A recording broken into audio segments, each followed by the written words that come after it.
Thunder Grunt.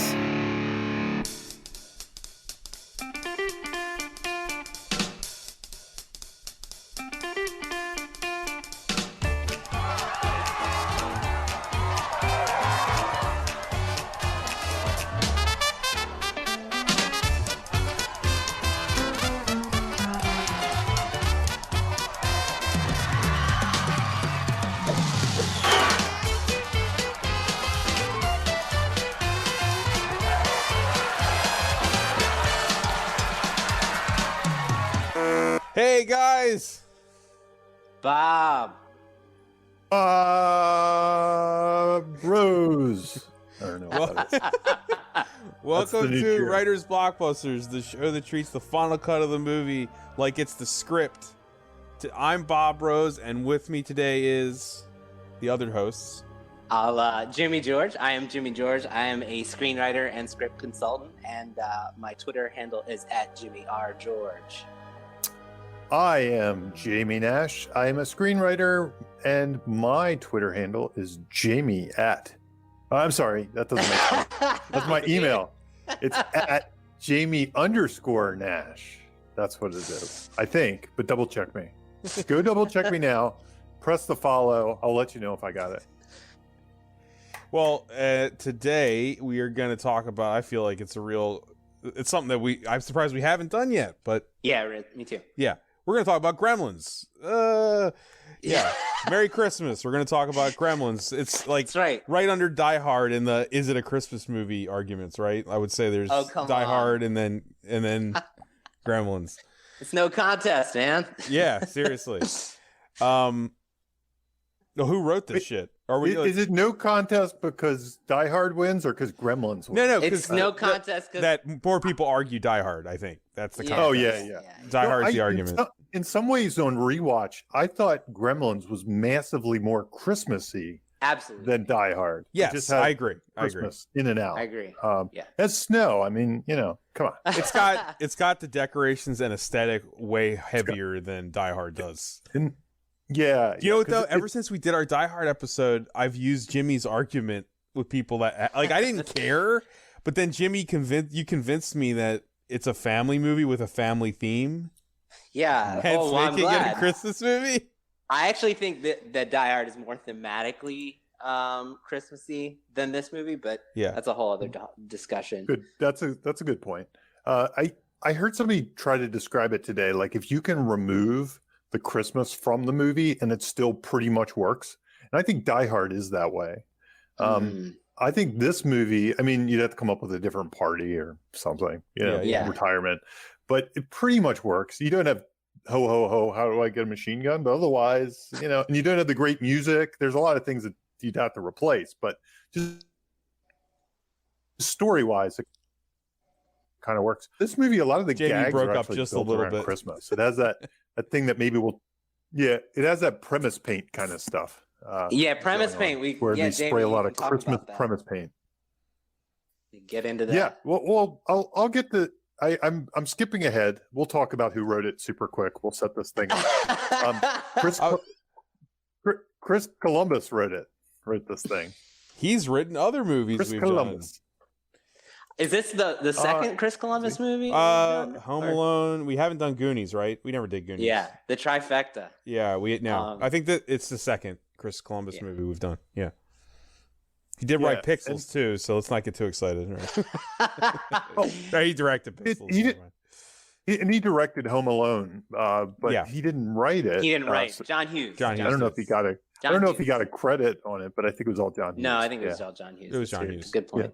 Yeah. So this was it wasn't his first movie, but it's pretty much the one that put him on the map.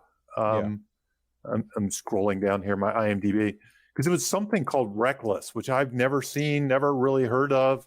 The only time it comes up is when I, research Gremlins, and they said, well, there was this other movie, Reckless. I don't know anybody that's ever talked about Reckless. Right. Have any of you seen Reckless? I have No. not. No. Okay. Have any of our listeners seen Reckless? Let us know in the comments. It's great. Let us know on Twitter if you've seen Reckless. You should Let do us it know on on the another Twitter. episode. Yes. Send us a link to the illegal copy that you watched, because I guarantee you this is nowhere on the. No.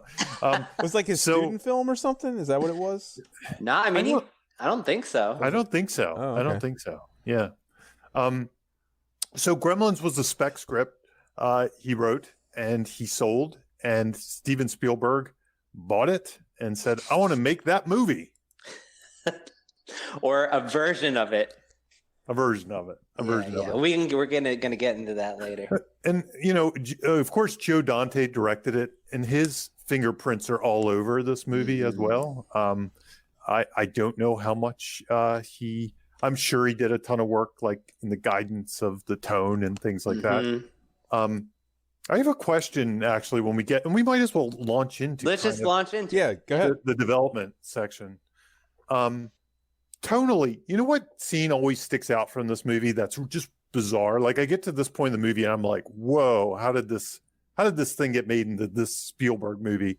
And it's that bar scene. The bar scene is just so kooky and weird. The bar scene is sort of Joe Dante, like Pulp. Like that's It's like its own short film. It's so long, and it's like and I'm not saying this in a negative way, but it is long. It's like a 5-minute thing, and it's just like going around. It's little vignettes. It's also where the movie kind of admits that the Gremlins themselves can break reality, where they have knowledge of pop culture. They have their own clothing somehow. Yeah, you know what I mean? It turns into a Chuck Jones cartoon in that moment. It really seems like a completely different thing at that moment. Like, it's like, what did I just walk into? It's like, and I assume there's nothing like that in that original script, which Jimmy took a look at. And I know in general about the original. There is not. It has to be. It has to Not be Joe at all. Dante's doing that. Is what you're saying. Yes. Yeah. Yes. That's why when I watch this movie, I think, well, he doesn't have a writing credit, but to me, it's obvious there's some storytelling that's specific to his taste, sense of humor, style. Yeah, definitely. So they did 8 drafts with Spielberg and Dante. Jimmy, move your mic a little bit closer to your face. They did. I was trying to avoid sounding like I'm screaming at the. No, you're good. They did 8 drafts. Keep the mic, Jimmy. They did 8 drafts according to the commentary. They did 8 drafts with Joe Dante and Spielberg and Columbus together. So okay, 8 drafts at $40,000 a draft equal. So that and there's kind of a history of this. Like, I know the history of this. Like, Gizmo wasn't in the original draft. Right. Yeah. It was basically like whatever the Mogwai was became Stripe or whatever, which really wasn't even named at the time. But they became the bad ones, and there wasn't a good one, and stuff like that. And the other thing I remember about this, that I can't remember the chronology, but I'll throw this out there anyway. Just people will correct us out there. Night Skies. There was this Night Skies movie that predated E.T. I love that story. Yeah. Yeah. And it was kind of Gremlins before Gremlins. It was based on a real life alien encounter. There were these little creatures that attacked a farmhouse. And that story had, if I remember correctly, because I did read that script. I didn't read these early Gremlins script drafts. That leaned more horror, right? It did. It was horror, but it did have a Gizmo-esque alien character. That was kind of the friendly one of the bunch where there were bad ones. And I think there was an assumption, or maybe it's just me making this assumption, that Gizmo was a little bit borrowed from that. Probably moved over to Gremlins. Like Gizmo has some ET in his DNA, maybe. Absolutely. Yeah. He did. And Spielberg guided the aesthetics of Gizmo. Like, it's based on Spielberg's dog. Right. So like, so I remember something King like Charles. he wanted the color to be the same as his dog. Yeah, the King Charles. He had a King Charles, I think, Spaniel, and they took a picture in the Blu-ray of his dog and Gizmo, and they look exactly the same. Like they took the exact same markings and put it on Gizmo. So, because in the script, I mean, and I have a whole laundry list of this stuff that we can expand on, but I want to talk about it at the end rather than the beginning. But Gizmo, the original Mogwai, even the cute one is green and scaly. Like in the script, the first Mogwai that he is gifted has green scales. They didn't go through a pupil stage? They go through a pupil stage and turn into monster versions of that, but they start scaly. So they were never cute. The Mogwai in the original script was never cute and cuddly. In fact, and this is like something I was going to expand on later, Billy hates it. Like from the start, he hates it. And like he wants it. He thinks it's a terrible gift. And like he's like, "Why'd you get this for me, Dad? This sucks." Like it sounds to me like they really gave the movie a heart. Yeah, definitely. From the original draft. Yeah. To me, and Chris Columbus has said this in interviews, when he wrote this as a spec script, he was doing it for all the reasons people write spec scripts being original, kind of you on a plate resume pieces. But he wrote it to get attention, not to get made. He was like, I wrote this. I didn't think anybody would ever make it. And I wrote it. And my feel for it is it's more like a true horror movie, like his original one. Yeah. And less this 4-quadrant, family film with a dark edge. You're right. There's so many different things. And I think, we're not going to get into it, but I think that's also where the franchise diverges to, and where it has since 2, because I know he hates 2, and as we've discussed, 2 is obviously like 900% Joe Dante, and I think Chris Columbus always viewed the franchise to go darker. Right. Like the first one wasn't even it was just dipping its toe in. It should get darker than that. So if there's a third one and he has anything to do with it, they'll take it back. Any interview you read with Chris Columbus now, he backhandedly insults 2 and says that 3 needs to be like a hardcore horror movie. Damn. So yeah. Wow. His vision of it is completely different. And there are recent ones that have come out.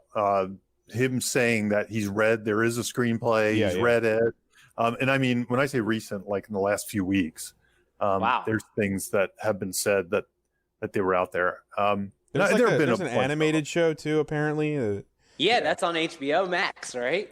It's not out yet, but next year. Yeah, it's a prequel. Just a bad idea, but fine. Yeah, I could almost see if it was a Joe Dante animated show, that would be perfect. Yeah, it's like, why wouldn't we do that? That seems obvious. But seems obvious. Nope. That seems like the way to take it. Okay, well, I mean, that's really, so, he sold the spec. He did a lot of rewrites under Steven Spielberg's guys. This was one of the early movies in that Amblin kind of wheelhouse, like when Back to the Future and stuff came out. It's like in the top movies of Spielberg's producing. Yes. It's like Back to the Future, Gremlins, I would say it's 2. Right? Yeah. Yeah, like in the echelon of those. To me, it's like Gremlins, Back to the Future, Goonies, and then you have the other ones like Inner Space that come later. Oh, so good. Love Inner Space. Yeah. And then there's like some of the ones that people barely remember, like Batteries Not Included and stuff. I love it. Which, I mean, they're probably for us, that's like prime. It's prime. Yeah. I know this isn't screenwriting based, but I do think I would like to hear from both of you the way we did with Ninja Turtles, like how culturally, how this impacted you, where it was in your life when it came out. I'll let Jamie go for Jamie. Yeah. So I mean, I had all the Star Wars toys. I loved, E.T. by this time. I was totally a Spielberg mark by this time. So I was anticipating it. It was one of the first movies I anticipated, because even my favorite movies like Raiders of the Lost Ark, I didn't really anticipate that. Boom, it was there. Oh my God, this is awesome. And then it was, right. Gremlins. So, I grew up in kind of in the Woodlawn area of Maryland. I remember, I always talk to my wife about this. For some reason, this sticks out to me. Security Mall, where I used to go to the mall. They did this thing like in the weeks prior to Gremlins coming out, where they hid Gremlins in the mall, and you had to go seek them out, and you won a prize, a gift card, and I was a mall kid, so I was in the mall all the time. So that's like, I wish they did things like tell your wife, Jimmy, because she works for malls. So tell her to do a Gremlin search. I want to go to a Gremlin right. I mean, it finally gave me a thing to do in the mall. And also I was a kid who kind of liked horror, but was a little scared. I mean, by then, probably not. I'm trying to remember exactly what I had seen, but by then I'd seen The Exorcist and Halloween. But still, so this movie was perfectly fit in my wheelhouse. It was probably one of the early tastes of horror comedy I actually got, because I don't think I saw like Evil Dead 2 and Reanimator and things like that till later on. So this was probably one, besides Young Frankenstein. So this is a major movie for me. I saw it multiple times in the theater. I probably saw it 5 or 6 times when it came out or something. It was huge for me. It was a big. It was right up there. I mean, that's awesome. I Jamie, you have not to out you, but you have a few years on me, just a few. I'm not saying that sarcastically. I'm just saying, like, you little jerk, Bob. I know. But I was trying to hold back my laugh. I know. Jamie said something. Well, he's so old. When we push back to that time, like 5-10 years actually matters. You know what I mean? Like when you're absolutely. That's why I wanted to ask. Formative. Yeah. I would say that number one, I mean, I'll say this up front. Joe Dante is my favorite film director. He always has been. Number two, what Jamie said, when I was younger, I was not introduced to horror. I was not introduced to like the genius of Evil Dead or Evil Dead 2 or anything even remotely like that. Young Frankenstein is kind of the exception there, Jamie. You're right. I was introduced to that, but I think Gremlins kind of sits in a different type of humor, obviously. Gremlins is easily the thing that introduced me to what I would say is my favorite subgenre, which is horror comedy. And, like the fact that you can laugh at people, fake people dying was the first thing this was the movie that introduced me to that being okay and understanding what that language was from a film. Right. Like it's Gremlins. Like I didn't as a kid, I watched it alone. I wasn't watching it with people, but I understood because of the tone of the movie, which we're going to talk about tone, that it's funny when an old woman gets blasted out of the window of her house. You know what I mean? Like I got why that was funny because the movie actually evil. Right. The movie actually does a great job of conveying that even to a kid like I was. And from then on, that made me seek out other things like it. So Gremlins was that formative to me. Wow. Yeah. That's awesome. Yeah. I did not know that, Bob. Yeah. That's cool. So how old were you when that came out? When it came out, I mean, I'm born in '82, so. Oh, so but then you picked. Yeah, I'm talking about watching movies on cable later. Yeah, I didn't see it in the theater. This is just Gremlins was like the first, maybe in my lifetime, the first major horror comedy that was probably running on cable a lot. Right. Yeah. Or that my parents probably got on VHS somehow. I was somewhere in the middle of you two because I'm somewhere in the middle age-wise. I was 4, and doing this podcast made me realize that I was wrong. I had always thought the first horror movie I saw was Lost Boys, and I always considered that the formative movie. And they're very similar in their style as far as like horror comedy. But realizing this, I do have memories of seeing it in the movie theater. Like I remember it. And I asked my mom, and she said she did take me when they re-released it. They re-released it in the summer of 1985, and so I was 5 when I saw it. And it must be the first horror movie that I watched. And I had the Gizmo doll. He was like my precious doll. Yeah, like I had the Gizmo, and I'll never the original forget, Furby, dude. Yes, exactly. And like the original Baby Yoda.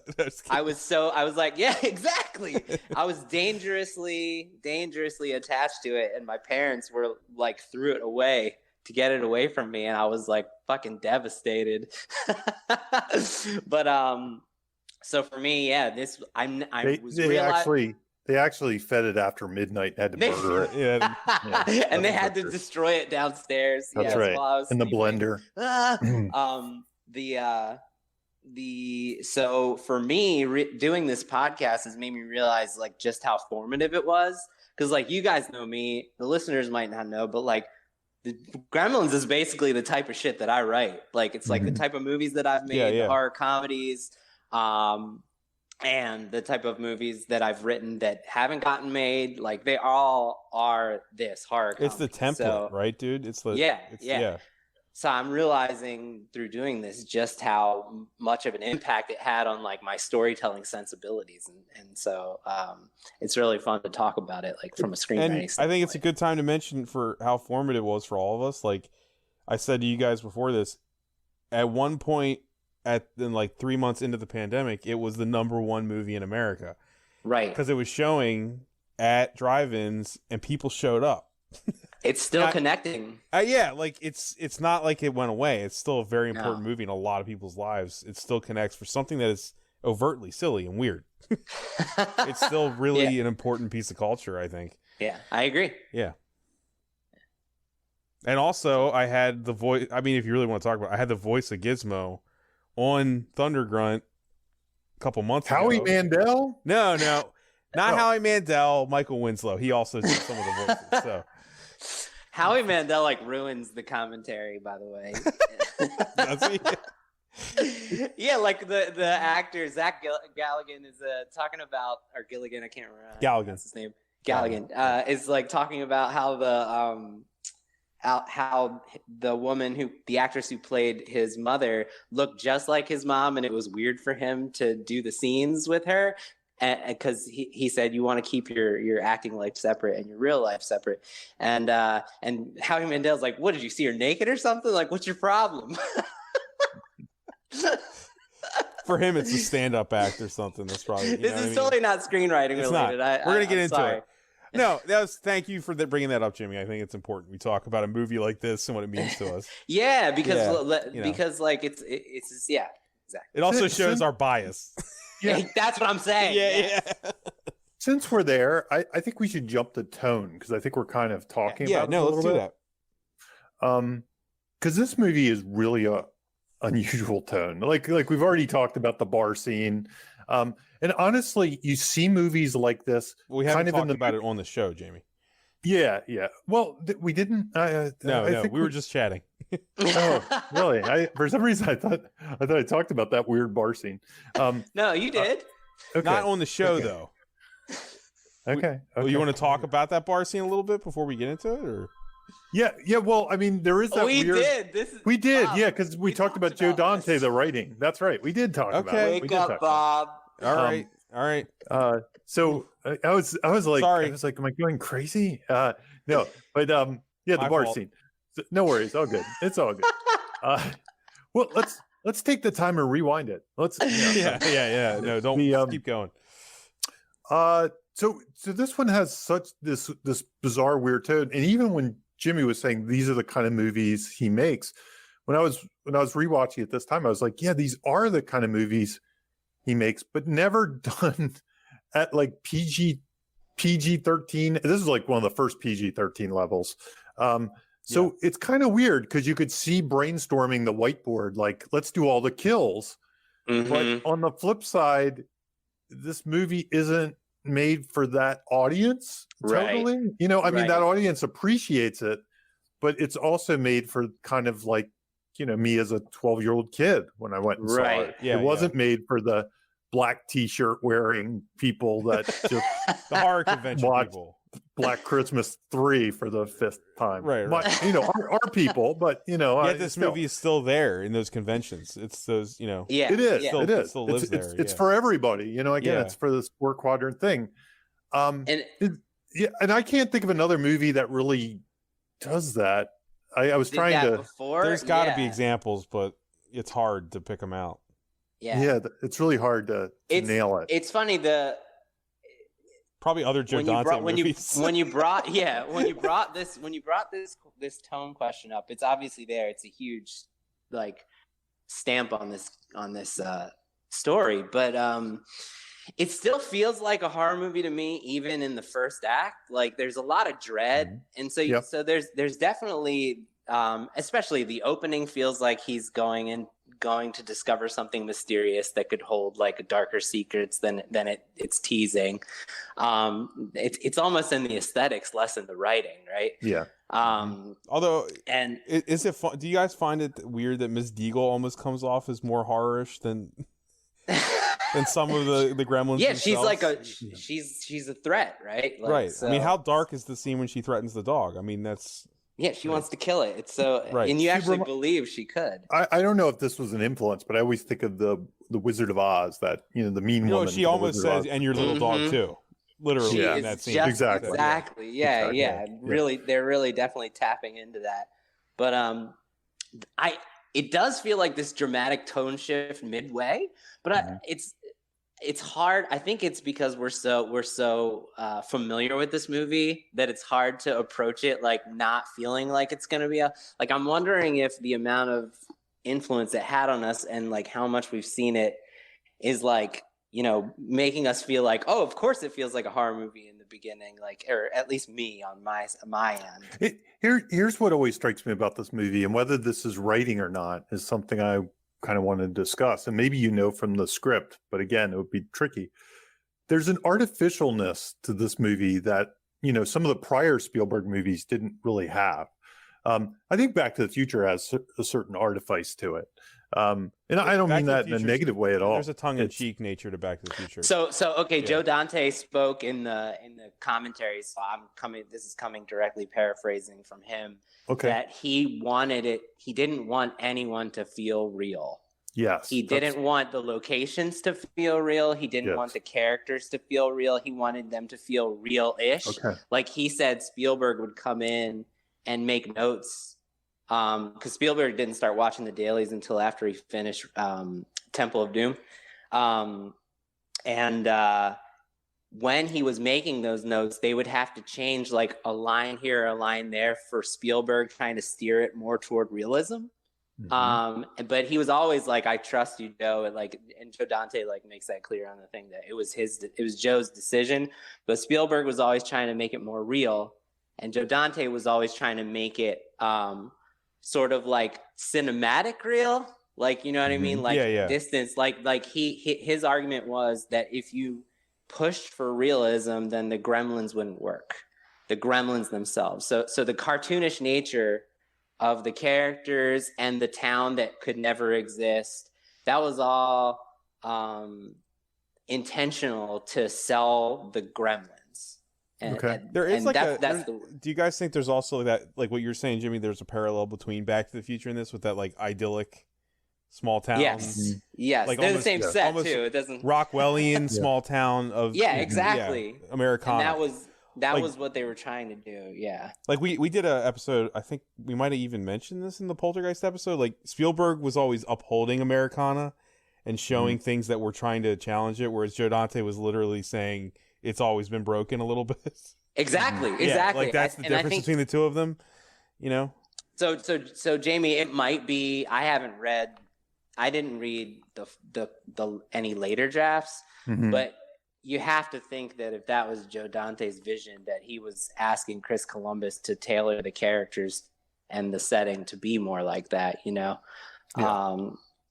because the setting in the original script, it's there, but it's not the same character that, you know what I mean? The town isn't as much of a character in the story in the early drafts than it is in the movie, So yeah. Yeah. Tone is tough. I wanted to ask you, Jamie, because you've talked about the tone scale in the past. The Batman movies, right? People who have never heard you talk about that. How would you use that from a construction standpoint for this movie? Like, where would you start? Yeah, I always what the tone scale is like, if you're having trouble with tone, or even if you're not, I always advise you to kind of think about movies that kind of reside in a similar space. I don't even know what they'd be in Gremlins. That's the weird thing. Gremlins is such a weird movie. So they said the meets, but I don't agree with it. Like they described probably like It's a Wonderful Life meets something. Exactly, meets the birds. Okay, yeah. Both Chris Columbus and Joe Dante said that, and I'm like, nah, that's like a preconceived. That's almost like a plot talking point. Like, there's a lot of little things that are attacking. That doesn't inform the tone at all. Yeah, it's not tonal. By the way, meets is usually how you inform tone. Like that's what it works best for. It's give it when you hear those jive tones, it's usually about it's Navy SEALs meets Godzilla or whatever. I don't know why. You think that it's like the unique nature of Gremlins also created a subgenre of Critters movies. Right? Yes, it did. Absolutely. Totally Ghoulies, Critters, definitely. Yeah, like this one, you could almost see him saying it's Birds meets Looney Tunes or something. Yes. I would, You know, that's better. Yeah. So that Dante, that would come right out of Dante's mind. So that's useful when you're describing tone to other people. They get that. Oh, Looney Tunes. Okay. And it's Looney worth Tunes noting that there is a Looney Tunes Bugs Bunny cartoon with Gremlins from the 30s that was or 40s that Chuck Jones was originally in the movie. So also there you the go, end of the Jamie. movie has a ton of there's a bunch of plushes of Bugs Bunny and Warner Brothers characters in the movie on purpose. I mean, exactly. Yeah. But so you don't really have, Jamie. You would. This one's hard to pin down as far as like this setting the tone scale.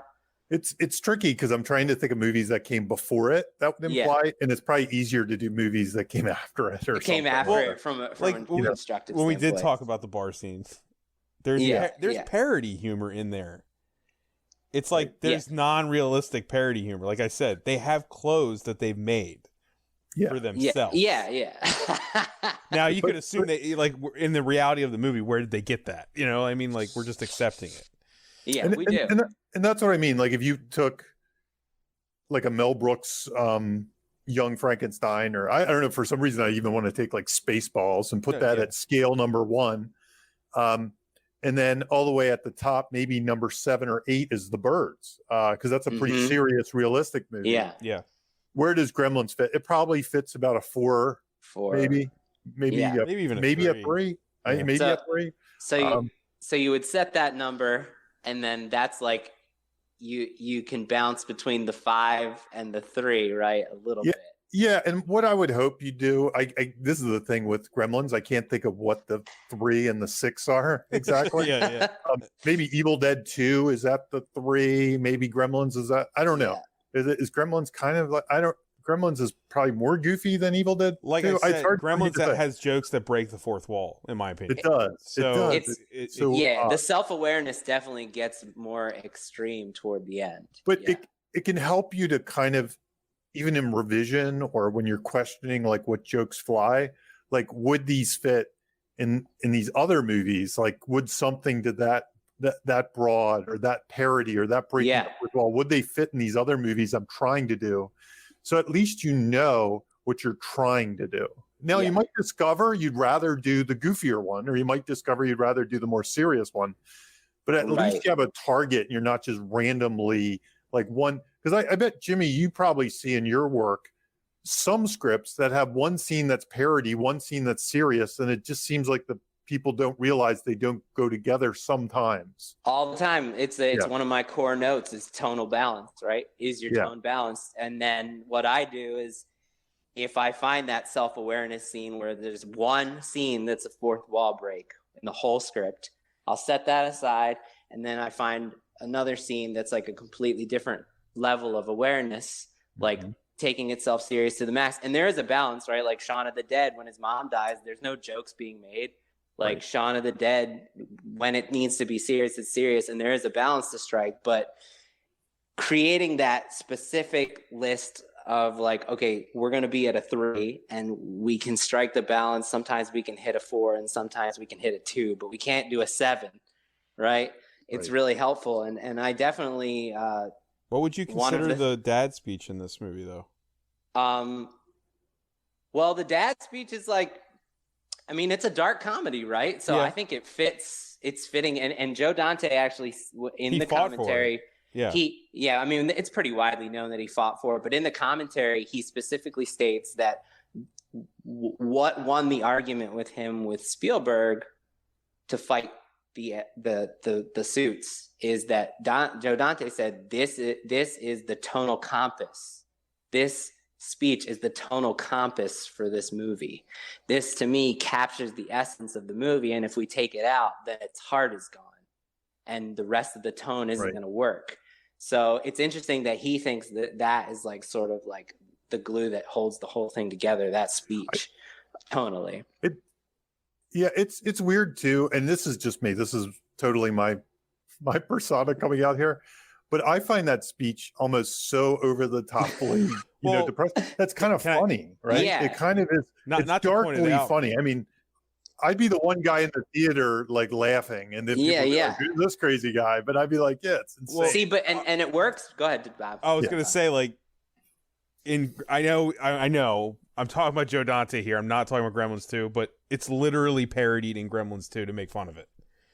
Right. Joe Dante's aware of how funny and how like it's so dark, it's overtly funny.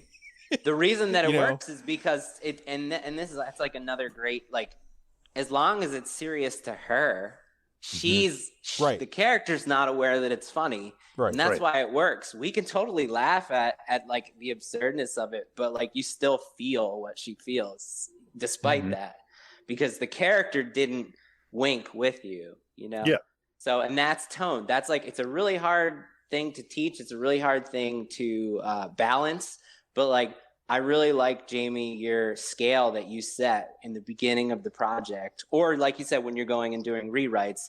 What do I want this to be? Do I want this to be like you said, Bob, the Batmans, right? Do I want this to be Batman Forever, or do I want this to be the Dark Knight?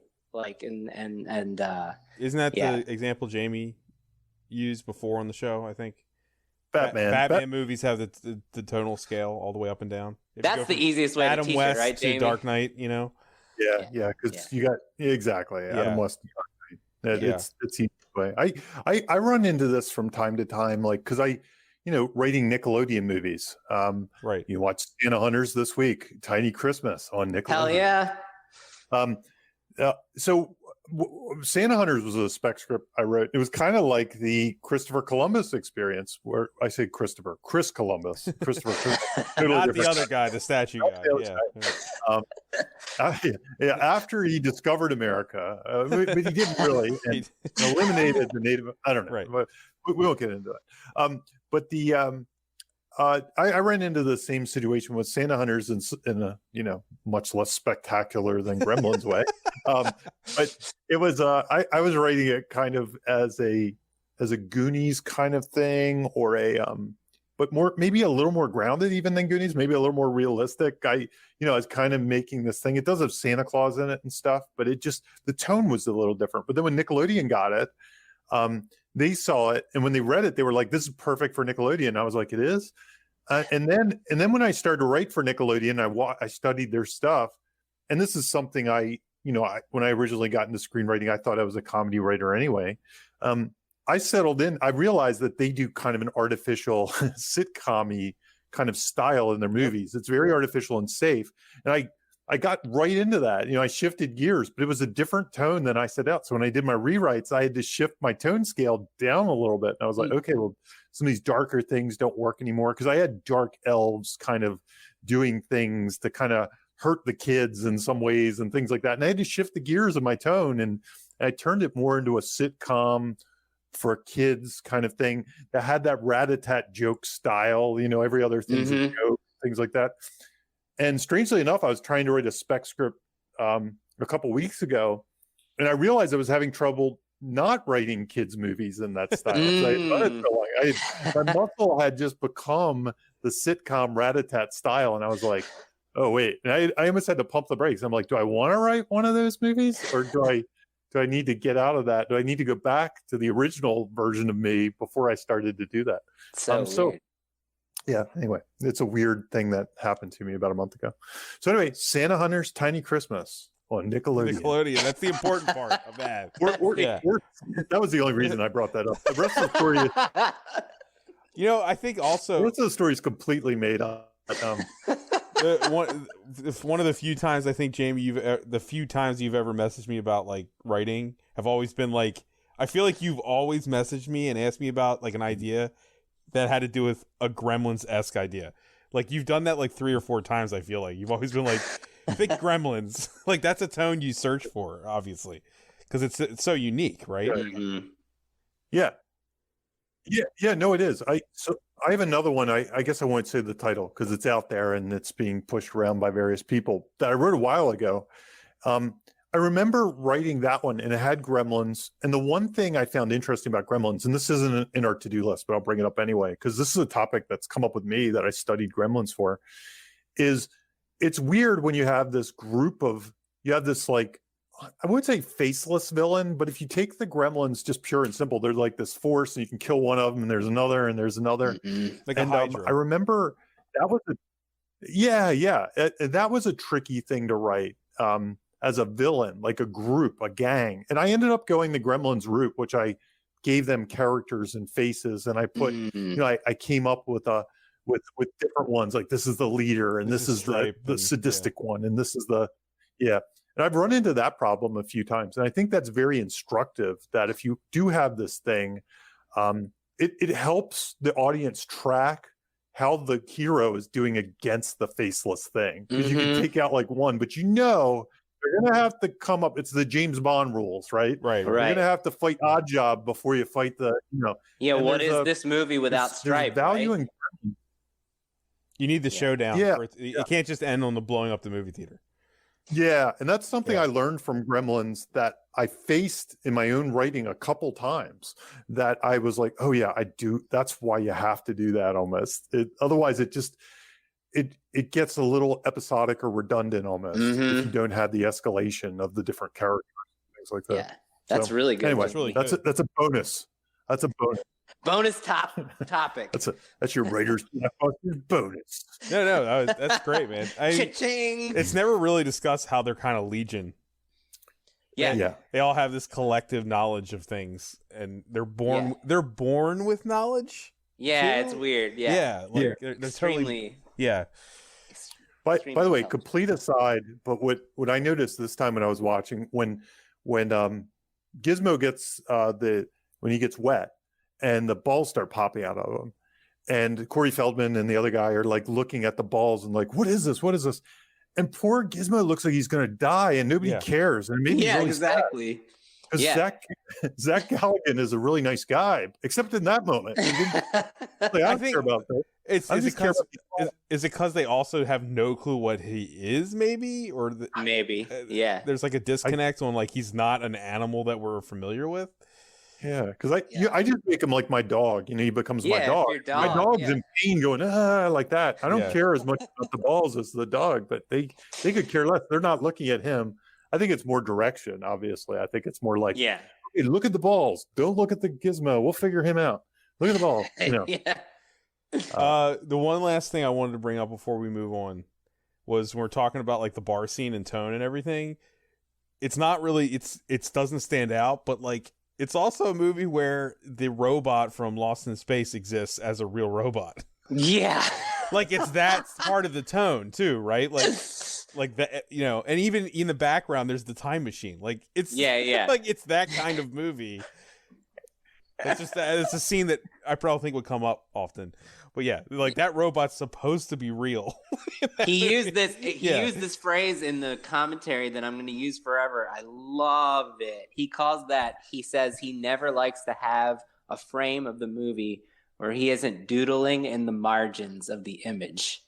He said he always wants to have a doodle in the margins that's something is going on interesting not in the main focus of the audience. So like if you notice this is so again not writing, but I didn't notice this until they talk about the commentary. When they flash back in between shots of him talking on the phone, the time machine disappears and everybody's looking for it. Like what the hell? But like the movie doesn't like point it out. You just have to find it. Like and it's like that stuff. It's almost more akin to a Naked Gun. It's a Naked Gun almost type joke. Like Joe stuff Dante in the background. Totally having fun. Yeah. It's a totally different tone. Do you guys want to talk about Monster in the House? Yeah. I'm going back to the we're back to we've jumped order forward big time. I jumped ahead the tone. So Monster in the House is this thing we've talked about it on past shows. Any of the horror movie shows, you'll probably find it if you want to dig it up. But it's a Blake Snyder thing, Save the Cat. It's one of his genres. His genres are basically story patterns that he finds, and he has a list of. I should know this by heart. I can't remember if it's 8 or 10 or 12. I should know it. I could probably do them by memory, but I won't bother you with that. So they're story patterns that help you when you're brainstorming to kind of know, like maybe what the archetypes are for that story, but they also help you find similar stories, so you can kind of find them and see how they did it and what their patterns were.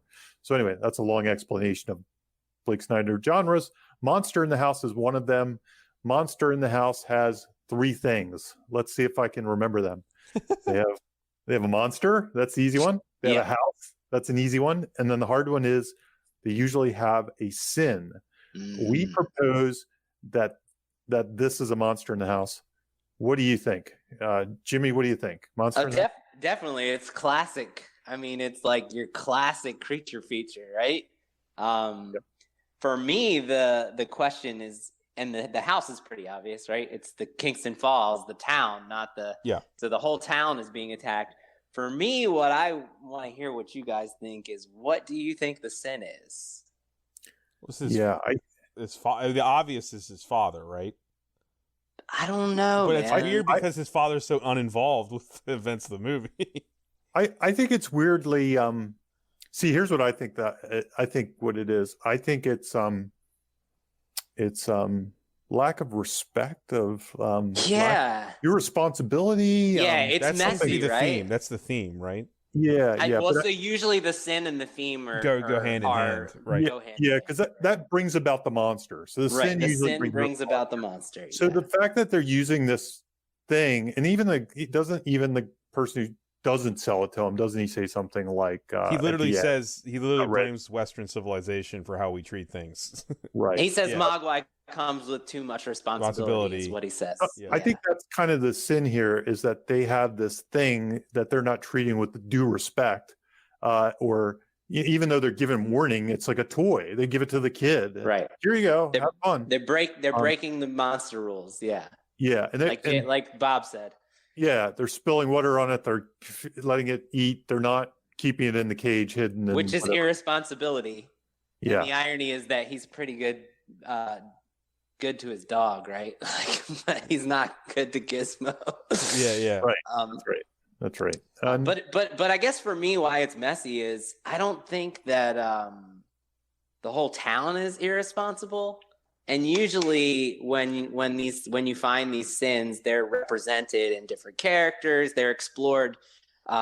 We've found in the past that when you find the sin, it's not just the main character. It's like every character is an exploration of that, a different version of that. And I feel like that's what makes it weird, though, right? Because like I said, like I would think a normal approach would be Billy buys this thing, and he doesn't respect it.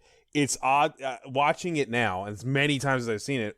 His father basically buys it, throws it into the movie, and leaves the movie. Leaves. Yep. And the man responsible for the sin is like doesn't actually reap the consequences until. Yeah, that's. It's odd. What you find in horror movies, though, because like we found this in Nightmare on Elm Street, like it wasn't a sin she did; it was her parents. Right. Exactly. Right. There are different. The hero doesn't always do the sin necessarily, or isn't as culpable. I mean, even in Jaws, it's not really his choice. Probably would be. Let me rephrase. I don't feel like his father is even affected that much mentally, even in his character by what he did. People are dead, and he's just kind of like. In fact, his father's pumped. Don't you remember? His father's like, "We could sell this. Yeah, we could sell it. Helps their pet." Well, that's before people die. I'm talking like when he finds out what happened. He's like, "I'm sorry, I didn't know." It's like, no, dude, you killed people. I mean, it's your fault, up, man. Yeah. But that's not represented in the movie, really. And the thing about it is, the lead character is such a nice guy. You don't really feel like he needs a big arc. No. You know? Right? Yeah, he's like Lamb to Wolf, basically. I think there's not much to him in that way. While there is a sense of him kind of stepping up and like feeling responsible to save the day because the gremlins are out and about, and he kind of takes it upon himself to save the city. It feels like he would have done that in the beginning anyway. I agree completely. This is a great time for me. I wrote in this weird observation I had last night where the thing with the inventions and his father and their family and how they live, like gremlins traditionally and metaphorically were things that made machinery not work, right? Mm-hmm. They live in a home filled with all these machines that his father built that keep fucking up and don't work. Right. And it's almost like thematically making the hero the only one prepared to take down actual gremlins, because his whole life he's been bred and born in a house filled with metaphorical gremlins. It's good, man. I think what you've pointed out is like, and just like I wanted to be clear with the sin thing. The reason I was pointing it out is it's messy, but it works. And it's good. It's good to be aware that like you don't have to follow it to a T, right? Like not everybody is irresponsible in the town, and you still feel the irresponsibility thing. But like in a lesser script, those gadgets wouldn't exist, and we'll go into that in the original. Right. Like that is like specificity, right? They gave us characters who are only prepared for this scenario in this movie. Like you put the Peltzer family in a different movie and it's not as interesting, right? The reason that it works so perfectly is because it's like superb premise delivery, right? They dug into like, well, what does Gremlins mean to people? It means this, it means that, and you're right. They brought that out. Right. Yeah. You know what's really interesting though is now I remember back then seeing this movie and hearing all this stuff about Gremlins, like oh, is this thing in World War II, and people would use that phrase, oh, it's got Gremlins. Nowadays, if we say Gremlins, we mean this movie. So this has become the thing. It kind of replaced both the Looney Tunes and Twilight Zone. Like those are Gremlins, but when you say Gremlins now, it has to be Joe Dante's Gremlins. Right? Yeah. Whereas back then they were doing their digging and using every bit of Gremlins they could possibly find. Nowadays, I think a lot of that would be if you wrote this from scratch, if we erased this from existence, it probably wouldn't be as meaningful to say, oh, I got Gremlins in my car or something like that. People wouldn't remember it exactly in the audience. Yeah. Mr. Futterman's kind of that character too, right? Like he's the guy who knows the metaphorical gremlins of the past. Yeah. And as a half man is in the Monster House, they often have this character called a half man. So Quint is the perfect example. He can give the speech like, I looked into the shark's eyes and that kind of thing. right. And Mr. Futterman is kind of the humorous version of that in some ways.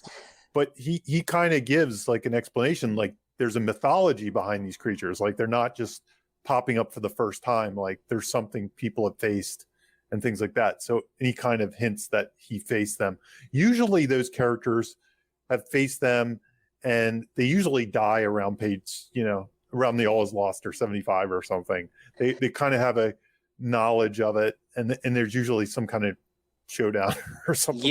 They're reuniting with the monster. You could argue Half-Man versus the monster face down again. The Futtermans do maybe die. It's really unclear if they actually die there, but they do come back. So I guess they don't. But I think I always love too how it's written so that it works both ways. Like Mr. Futterman, he metaphorically once had to deal with gremlins, but the movie is also kind of saying this happened before, in different ways. Like these things have been a problem throughout history.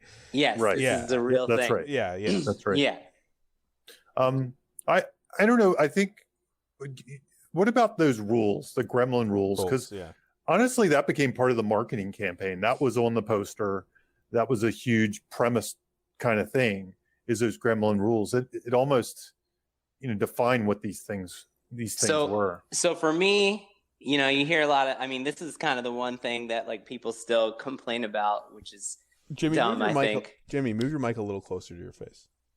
This is one of those things that people still complain about, which I think is dumb to complain about. The reason I wanted to bring up the rules is I think this is the greatest teaching example of how to make the rules of your magic system simple and placing limitations on them, right? Because I read scripts all the time that have like these insane, intricate magic systems and creative magic. We've talked about it in the past, double mumbo jumbo,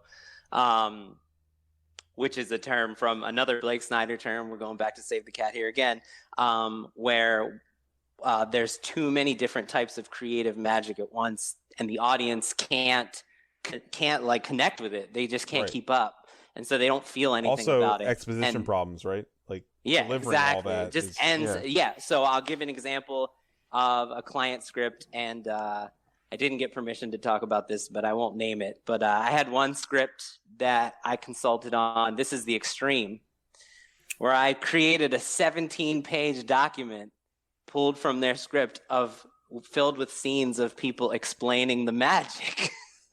Like there were so many rules in there to explain the magic in their movie that took 17 pages. And on average, I will say, I'm not exaggerating here, that if I have a fantasy or a horror script sent to me that's in its early stages, there will probably be like 5 to 6 pages throughout the script explaining the magic.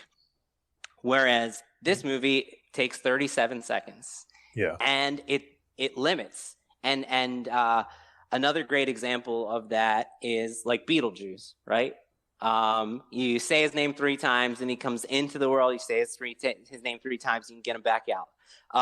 And my favorite one that I use as a teaching example all the time, that I know, Bob, you don't like this movie, but it's a great teaching example, is the It Follows rules.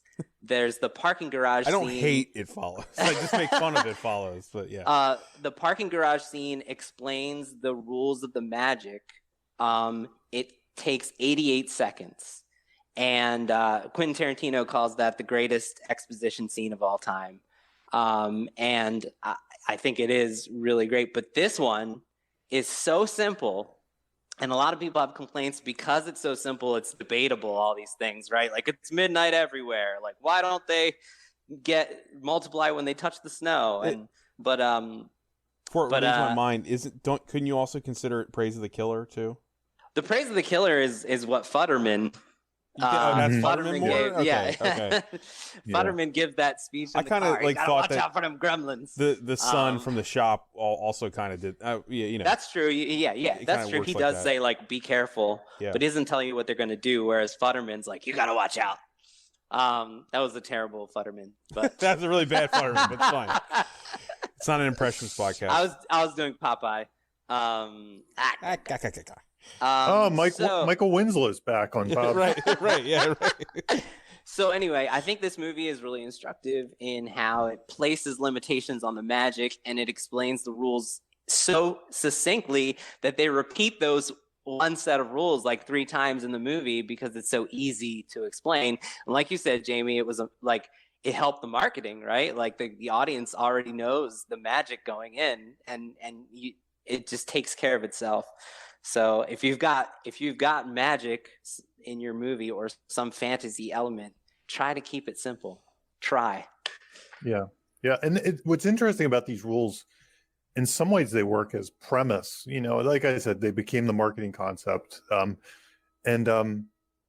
They even use a thing that we've brought up before called the premise pretzel, which kind of takes something, uses it one way, and then reverses it back another way. Right. You know, so in this version, you know, bright light is kind of like a thing to protect Gizmo about, but later on it becomes a weapon. And it's and same thing with Stripe, where it seems like water hurts Gizmo, but Stripe wants to multiply. Yes. So they keep doubling down on these rules. Like they keep twisting them and turning them and looking at them from different directions. And that's how they get the twists and turns. That's where cleverness comes from in writing. Mm-hmm. Like when I see that in screenplays, I'm like, okay, this person is good. You know, they're not just, because a lesser screenplay would just keep adding or something, or things that could be in any screenplay. You just be like, but these are things that are unique to this particular concept, and that's what always makes great screenplays. Specificity, right? Yeah.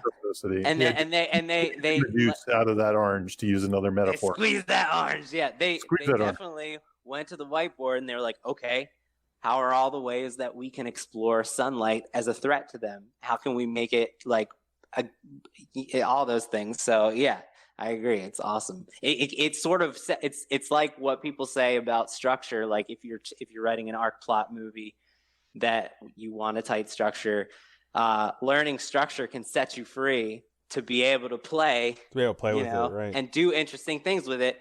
Well, if you have rules, the rules can actually set you free if you have rules that are simple, the rules can set you free, and you can build your premise delivery based off of those rules. All the very interesting, different ways you can stretch it. Like you said, Jamie, premise pretzel. Yeah. So. Yep. And like you actually what was that thing you posted yesterday, Jimmy, where like you were praising the movie for not over explaining? Yes. I really like that. In a little while we'll go into the original early drafts versus Sorry. no, but I'll go ahead and quote it while we're in the rules. So the science teacher did stay the same. His name is Roy. In the early draft that I read, and the draft I read, I believe is the second draft. Like it's the first draft that Columbus wrote for Spielberg and Dante, based off his original draft. The science teacher says after he studies the metamorphosis, they can't multiply by water if their environment is below 25 degrees. So that's like a fourth rule, right? And it's like not interesting. It's not. It's just to explain away snow. It's just like, and it's a little confusing. It's like, where's the science behind that? Like, whereas sunlight's really generic and food is really generic, here you have this specific scientific 25 degrees, like, you know, and if you added that, all of a sudden you start microanalyzing everything, right? It opens the door for that, yeah. Right. So I'm really glad I think it's really instructive that was there. They considered explaining it, and they realized it's too much and you don't need it. And look, 36 years later, the audience doesn't fit with the tone either. Yeah, exactly. Like, tonally, it's as a line doesn't fit, right? It's grounded, right? It's more grounded. Yeah. We're in that artificial kind of world. We don't need that. You know, exactly. Midnight means midnight. That's all we need to know. Exactly. It doesn't mean midnight here and not midnight. Yeah. So here's the thing. Here's the thing about screenwriting. Once you get in that development world with producers giving you notes, you can see this. You see this all the time because you're getting it from all sides. So everybody is like trying to top each other. Well, what about snow? And what about this? And what about that? And as a writer, it's really hard to bat those away. And it's really not even totally your job to do it. It is sort of to make an argument. But if you got 10 producers each throwing you those, you tend to put that shit in. And then what happens is the director comes on and says, these are all producers. They start taking them out, or in the edit room, they start taking them out. Yeah. Anyway, it's a problem for another day when you get 10 producers sending you emails about things, because you can tell, you can read a draft and say, oh yeah, this one went through that round. And you just kind of go like, yeah, you don't need any of that. You could scratch it out. That's awesome. So do you think that it's possible this was them just addressing a producer's note somewhere in the line? That sounds like Very my possible, life. yeah. That piece of dialogue sounds totally like my life. That's amazing. Like it's something. It's mechanical. It doesn't really add to a character or a moment or anything. It just who knows? Christopher Columbus and Joe Dante might have had a whisper session. Like, just put it in there. I'm not going to keep it. Exactly. That's usually what happens with me and the director. They're just like, just put it in. It's easy. That's an easy note. Like when I get those notes, don't film it. And then just not going to film it. When I get those notes, it's easy. It's a lot easier to do that note than to say, well, what if the kid were instead Sylvester Stallone and he was a cop, or, and it's like, whoa, what? And I got to rewrite the whole script. When you get that, how do you explain the snow? I'll just put some stupid line in there. It's like, fine. And you do that. As a writer, a lot of times you end up executing those because you're like, oh yeah, I hope I only get notes like those because they're easy. I can do those and send them back in the afternoon. It's the other ones that take a month. Gotcha. That's awesome. Jamie, I don't know if you've ever seen this movie, Thank You for Smoking. I don't know if you've ever seen that movie, but there's a moment in there where but I saw it back in the day. Rob Lowe, as a movie producer, is like trying to pitch a movie where they're smoking in space to promote smoking, and they're like, well, how are we going to do that? He's like, well, we'll just invent a line where they invented the whatever. And he's just like literally going to force a line in there to explain it. Like it's just exactly this. Yep. Oh man, that's awesome. Now some writers actually have that kind of brain themselves, and they might do that, right? Yeah. And so who knows what the real story is. I think that's a human instinct to do that. I mean, explain totally. It away. Yeah, right. absolutely. Honestly, as a writer, it's hard to debate it You know what I mean? Yeah, Because yeah. it's true. It's like, well, what about, I thought it, maybe somebody else will. Yeah. You're not the owner of everybody's minds. It's what I call an insecurity line. It's the writer understands that that their rules are debatable, so they're trying to put a patch on it. Which is I like what you said, Jimmy. Like, you open the door to the questioning. If you do it too far, you open it. Like, how come? Like, at the end, Stripe puts his finger in the water, but his back starts multiplying. Right. At that point, I remember even as a kid, I was like, well, I thought he would have to be covered in water. Like, so you're inviting all that. You're inviting all that. The more you microanalyze and the more rules you add, just like I said, like you're the inviting more rules that. you you're add, inviting it. Yeah. the more complicated it gets for the audience experience, and there's more wheels turning that don't need to turn, and they're taking you out of the moment. And so like that's once again, that's just supporting the notion that simplicity when it comes to like the rules of your magic is always helpful if you can do it. Yeah. Yep. I feel like we talked about this in Bill and Ted and Endgame too. Yeah, like definitely. All the rules of time Endgame, travel that was stuff. like 29 movies full of magic rules. Yeah. right. The impossible task. Right. Yes. We already sort of talked about it, but you guys want to talk about Gizmo? I mean, you kind of covered Gizmo versus the Gremlins, Jamie. But do we have anything left you want to say on that? I've got the book report, guys. Okay. Well, so I want you to interrupt me, so it's not just me talking.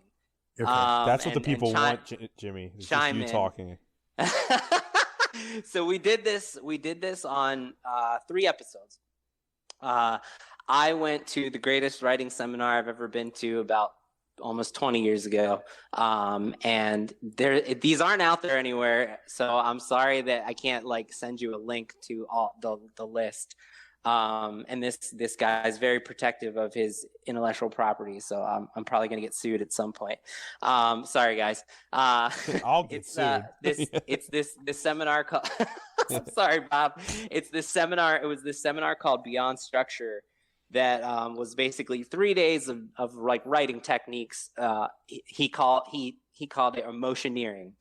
And what he argued, we did this on the Joker episode first too. We showed how so he argues that there are specific writing techniques that you use to get the audience to feel empathy for a character, and he has a list of 40 he calls them rooting influencers. And we did this with Joker, and we tried to like go down the list and try to figure out, why do we feel the way we feel about Joker despite like what he's doing in the movie and like how shitty it is. And we found that like in the first 20 minutes there were like 15 like over the top in your face rooting influencers that like all movies use, that it's sort of you don't realize it when it's happening, but you feel it. Right. And that's why it works, that you feel it. And so we did this with we've done this with Biff too in Back to the Future, and found that like if you give them certain rooting influencers that make you like characters, and then by inverting some of those, giving the opposite, it makes you feel like they're like a formidable villain. Like Biff, one of the rooting influencer techniques is your character is funny. Well, Biff thinks he's funny. He makes bad jokes. And so you invert that humor, but it makes you like him as a villain because he thinks he's funny. Right. So what I noticed was I wanted to get to the bottom, because like we love the Gremlins, right? Like, but why? Besides their aesthetics and besides the puppetry, like there's something there in the craft that makes you feel the way you do about these monsters.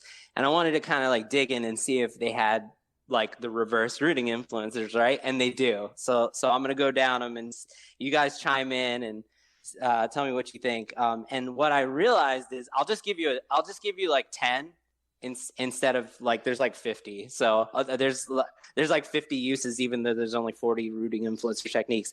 What they did was they gave the rooting influencer to Gizmo, and then they inverted it and gave you the opposite when the Gremlins are doing it. So, okay, here we go. One rooting influencer technique is character shows loyalty to their friend.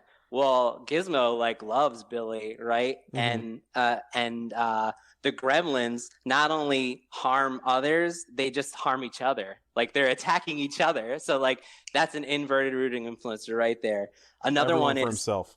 everyone for themselves, right? Character does a good deed.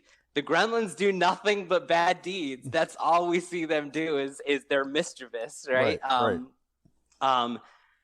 Character is funny, witty, and clever. We sort of both see Gizmo and Gremlins both being funny and clever. And like the thing I associate most with the Gremlins is they're funny. Like you laugh your ass off when they're on screen, right? So that's a rooting influencer. That's why we're interested in them. Character, this is a good one. Character likes animals, or animals like character. They attack the dog, right? Gizmo, the dog is licking Gizmo's ears. The dog loves, and the Gremlins hang the dog with Christmas lights. So there's one of those inverted rooting influencers, right? And that we saw that in Knives Out. That was the tell of Chris Evans being the villain. Spoiler alert, that the dogs hated him. He was like the one character that the dogs were attacking. So that's like one of those negative inverted rooting influencers. Character shows intelligence. Both Gizmo and the Gremlins are like super smart, super intelligent. So you feel something for them.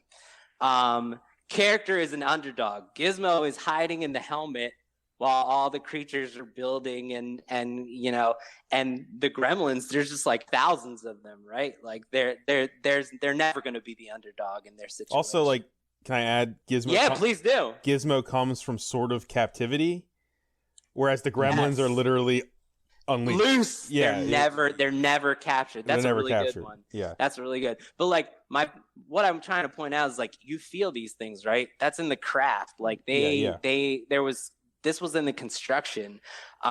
Character is displays affection. Gizmo is like such a cuddly, cute creature. Gremlins do nothing but inflict pain, right? And so here's the last one. Character displays artistic talent. Gizmo sings "It's Lovely." When the Gremlins sing in the bar, it's like it's like it's like hard to even listen to because of their voices, right? Yeah. So when you're constructing a villain like they did, it's really one way to make them an interesting villain is to try to think of ways that we root for characters and invert them and give them the opposite. And I think this is like a great example of how to use those techniques. I was really surprised and happy that it tracked. You could also don't you think, you don't have to do it, but you could do the same with like Billy and Miss Deagle. Totally. Like, yeah, I mean, you can do it with every single character, right? Yeah. And you should try. A lot of this stuff, once you do it a few times, it becomes more natural. You won't have to like go to the list. You'll be like, oh, I'm going to have them with an animal. Like, it's like, like it starts to come natural after a while, and spotting them. Billy gets Gizmo and his dog. Yeah, so that's why he's got two animals. Right? We feel these. Oh, if I attract Billy's, I think this thing like front loads the hell out of Billy's rooting influencers. But you would have just been listening to me talk for like a half an hour. There's nice, everything. There's kind of the root of this in some ways is that classic thing, the Raiders of the Lost Ark of it all. We're the same, you and I, or whatever. Yeah. Most villains are the same as the hero. They're like mirror images. Batman, Joker.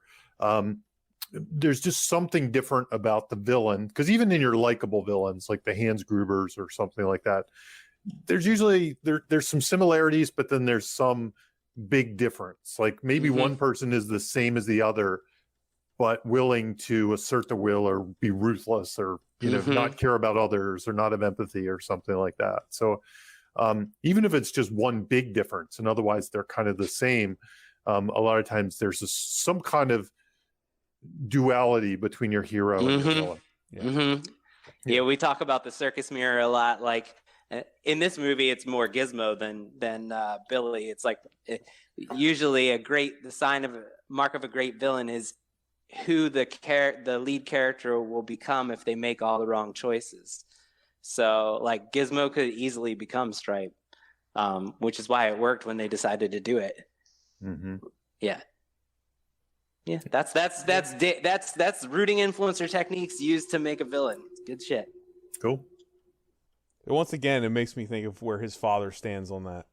Yeah. His father is such an odd character in the movie, you know. Yeah, he is the root of all this, isn't he? He's almost kind of a circus mayor of Billy.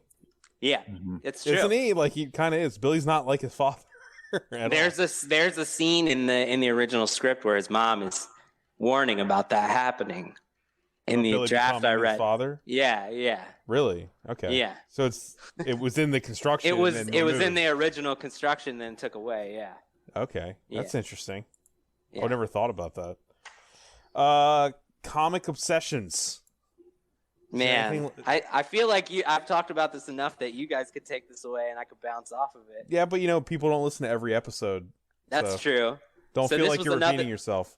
Yeah, this was another one of those seminars that I've been to. I went to the Robert McKee comedy seminar, and it was very good. Yeah. And the one thing that I've taken away from it that we've talked about in lots of episodes is blind comic obsessions that characters have, like how you create the comic engine for your character. Robert McKee poses is by giving them a blind comic obsession. Now the blindness comes from they're often aware of their obsession, but to them it's normal, right? Their obsession is normal to them, but to us it's extreme. So and in certain ways, like if it's extreme in the right way, then we think it's funny. Mr. Futterman is like a perfect example with the foreigners, right? And so the movie finds every single scene with him is focused on his hatred and fear of all things foreign, right? Like when you meet him, he's talking about Billy's car it breaks down because it's foreign, unlike his tractor that is like decades old, American made, and like will never break down because foreigners had nothing to do with it. And then the next scene we see him, he's drunk in a bar because his tractor broke down. And when they opened it up, they found out that it was filled with foreign parts. And then the next scene with him is he's watching the TV and an American show is on. And when the American show ends, a show begins that has foreigners on it, and he just scoffs like, and then it doesn't end. The Gremlins fuck the antenna up. Right? No, that's after. But if you watch, I didn't notice this. I just noticed it on the commentary because Joe Dante was talking about it. On the TV, there is a show playing, and then the show ends, and another one begins before they mess it up, and it's a show full of foreigners. He's like, but and. So, but like, what's great is the writer said like, okay, like how they focused the comedy, right? So it's just like one long running gag, and the same thing goes with Mr. Peltzer, right? His inventions that don't work, like that's what makes the character funny, and the movie never stops giving us that, right? Like every single time Peltzer's on screen, Mr. Peltzer, he's got a gadget and he's trying to sell it to somebody, and it's malfunctioning, and it's not always consistent. It's not always like necessary for the plot either. Like you don't need to have the smokeless ashtray shit in there. You can cut that. It doesn't matter, but it's there for him. Right. Because the Joe Dante and Chris Columbus, they wanted it to be funny in that moment. They wanted the comedy to come from Mr. Peltzer. And in a lesser script, they would have made some joke that had nothing to do with his comic obsession. But because like this is his character's comedy engine, they're like, it's got to be about the gadgets, right? And like we've found this in so many movies, and it really tracks. It's like consistent, and it's consistent in sitcoms. It's a really good tool to like come up with like, okay, what makes my character funny, and then just like brainstorm all the ways you can explore that obsession. I think this is a great teaching example of that. Yeah, I have nothing to add there, Jimmy. You kind of preaching to the choir perfectly there. I've actually found that it can be a good handle for even, I don't know, slightly comedic scripts or non-comedic scripts. You know, just to find characters, kind of find out who a character is. It can be kind of useful to just latch onto. I'm in a writers group for novel writers, and I had I had somebody that was writing a novel, and she was trying to figure out the differences between, like, it was kind of a romantic comedy, and she had 3 different male characters, and they were all sounding the same.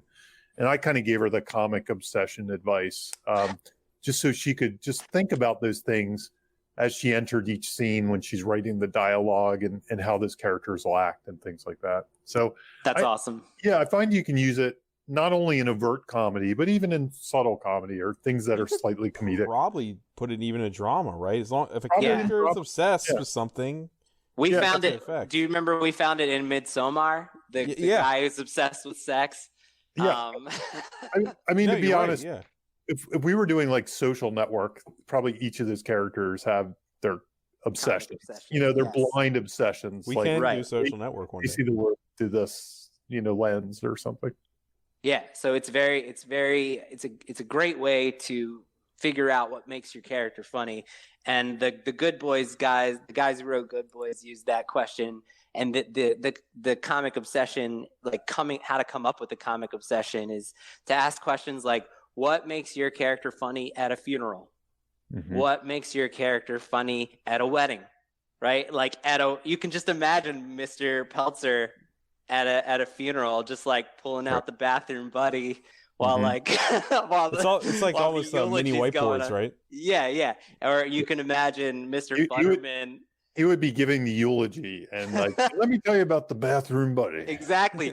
And like Mr. Futterman would be like talking shit about the microphone because it's like a Toshiba or something. Right. And So it's not just what the character wants; it's what they also see wrong with the world. It can be that, or it can be like an obsession on anything. It's obsession with anything. I think it's almost like lack of self-awareness that's exactly. That's what it is. Yeah, that's part. the Like blind Mr. part. Futterman he doesn't even realize that Billy doesn't care about what he says. Right. Like he has no clue that Billy's not listening to him. He's just gonna say it Right. anyway because that's what he does. Yeah. Yep. It's like, and I've found this even in, I found this tracks like even in ads. Like there's the I think it's Geico. There's an insurance ad where the guy's trying to keep people from not becoming their parents, and the woman who puts the pillows on the couch, and like there's too many pillows, so like she can't sit down, and she has to have somebody point out to her, like, you do realize if you put this many pillows on the couch, no one can sit there, including yourself. And she's like, oh, and she's getting like freaking out when he's pulling the pillows off. That's like a blind obsession, right? So it even like works in like 20-second bits. Like you can use it. So yeah. Mm-hmm. That's great. The confession. We talked about this. I feel like we talked about this, we right? talked about this. It's just, I use Gremlins for teaching my clients when they're trying to get a handle on certain techniques that they're trying to use. Because often what happens is this: I have a script, I have a client. Recently, I said this on another podcast, but I'll repeat it. What I've been saying, what I do as a script consultant is I'm like the judge on Nailed It. Like, have you ever seen Nailed It, the cooking show, where like they have like the Pinterest fails, right? They have this beautiful cake that they have all the ingredients necessary to make, and they know what they want it to look like, and what they want it to be is beautiful, right? And if they had the knowledge and the skills and to make it like that, it would be great, but they don't, right? So like they beat the eggs too not long enough. They forget the sugar. Like they forget to butter the pan, so the cake just like falls out when they're trying to. So like I have clients who will do confessional scenes and it doesn't work. Like their character has what a confessional scene is what Phoebe Cates is. It's usually given to the main character, but like we've seen it in Die Hard where the cop talks about like why he couldn't shoot a gun. That's like his big reveal, like why he hasn't shot a gun, because he accidentally shot a kid. So sometimes it is given to supporting characters, but your character has a wound and you need to have that big reveal that you've set up for the audience intrigue. Like, why won't he shoot a gun? So they set up, why doesn't Phoebe Cates like Christmas? Why does she hate Christmas in a movie that's like full of people who love Christmas? And a lot of my clients will do this confessional scene and they either won't give it to you or they'll just give you like one sentence. And it's like, it sounds obvious, but like it really matters that you give us the whole like emotionally resonant answer to the question you've posed. So this is just a great example of how to reveal a character's wound in a way that's like really interesting and premise specific. And right, Jimmy, it's got that. Jamie, it's got that Christmas paint. Yeah, it's yeah. And super quick, in Blake Snyder terms, in the Blake Snyder world, in the Save the Cat world, there's the big three for characters. There's the want, which is the goal they're trying in this case, like bring down the gremlins. There's usually a flaw. There's some way. In her case, let's say her flaw is she hates Christmas. Let's use that character as an arc. And then there's the need, which is to realize that I don't know what exactly it is, to realize she can enjoy Christmas. She can, despite this. Yes. And then there's this thing called the shard of glass in Blake Snyder terms. And the shard of glass is this. It's that memory. That's her shard of glass. Yeah. And in the Dark Night of the Soul spot, which usually happens after the All is Lost and is a more reflective spot, it's usually a time to reflect on the shard of glass. It's usually a time to admit it. They usually don't pull it out to more like the end is kind of the idea. Yeah. So usually they overcome. But this is really them reflecting and realizing, hey, that thing's in there. I buried it up all these years and I don't talk about it, but it's there. And now I can pull that out. And similar with the guy who shot, the cop from Die Hard and things like that. Yeah. Right. So anyway, I'm just putting labels on this thing. Yeah, no, that's good. Exactly. The shard of glass. Yeah. That's the shard of glass. That's a good term. That's a term I haven't heard yet, Jamie. So. Yeah, shard of glass. It's kind of in the Blake Snyder world. It's one of their arc, character arc kind of thing. Creates the wound. Yes. Yeah. Sometimes you're called the wound, the ghost. There's other terms. Yeah. Limitation. What guru nonsense you're listening to? Like this show. Hey, we should make up our own for this. Yeah, right. The blister of shame or something. The blister. They've been rubbed raw. The blister of shame popped. Right. Yeah. The wound to the hair. Yeah. I wanted to bring up. Are we good? Is that all you had? Yeah, to say, that's good. Jimmy? That's all I had to say on that. I wanted to bring this up just because I felt like it has to. I've never read the script to Gremlins, like actually read it, but I feel like this has to be some sort of a writing lesson because in a lot of movies, characters watch stuff on television or they watch other media, and it's kind of like either a side joke. It has nothing to do with the plot. What I noticed rewatching Gremlins this time was that everything on a television has something to do with either character or a setup or a payoff. That's awesome. It really does. I kind of never realized that before, or I never was looking for it. But Gizmo learns how to race cars. Sorry, go ahead, Jamie. That sounds like it could be the Dante doodling in the margins thing. Yeah. But it sets up Gizmo liking race cars. It sets everything that happens with Mr. Futterman. You could also argue that his mom watching It's a Wonderful Life and calling it a sad movie is thematically present in the whole movie itself. That's gotta be. And she's even watching the happy part of It's a Wonderful Life and calling it sad and crying. I would double down on this and actually say not only everything on TV, but somebody once said this to me early in when I started to write. They said everything is a setup or a payoff. Mm-hmm. Yeah. Or it doesn't belong in the script. And it's a good test of your script. If you have things that get set up but they don't get paid off, or you have payoffs that aren't set up, but there's a question. Perfect example of that is the joke at the beginning, Jamie, when Billy says, "Hey, Dr. Moreau."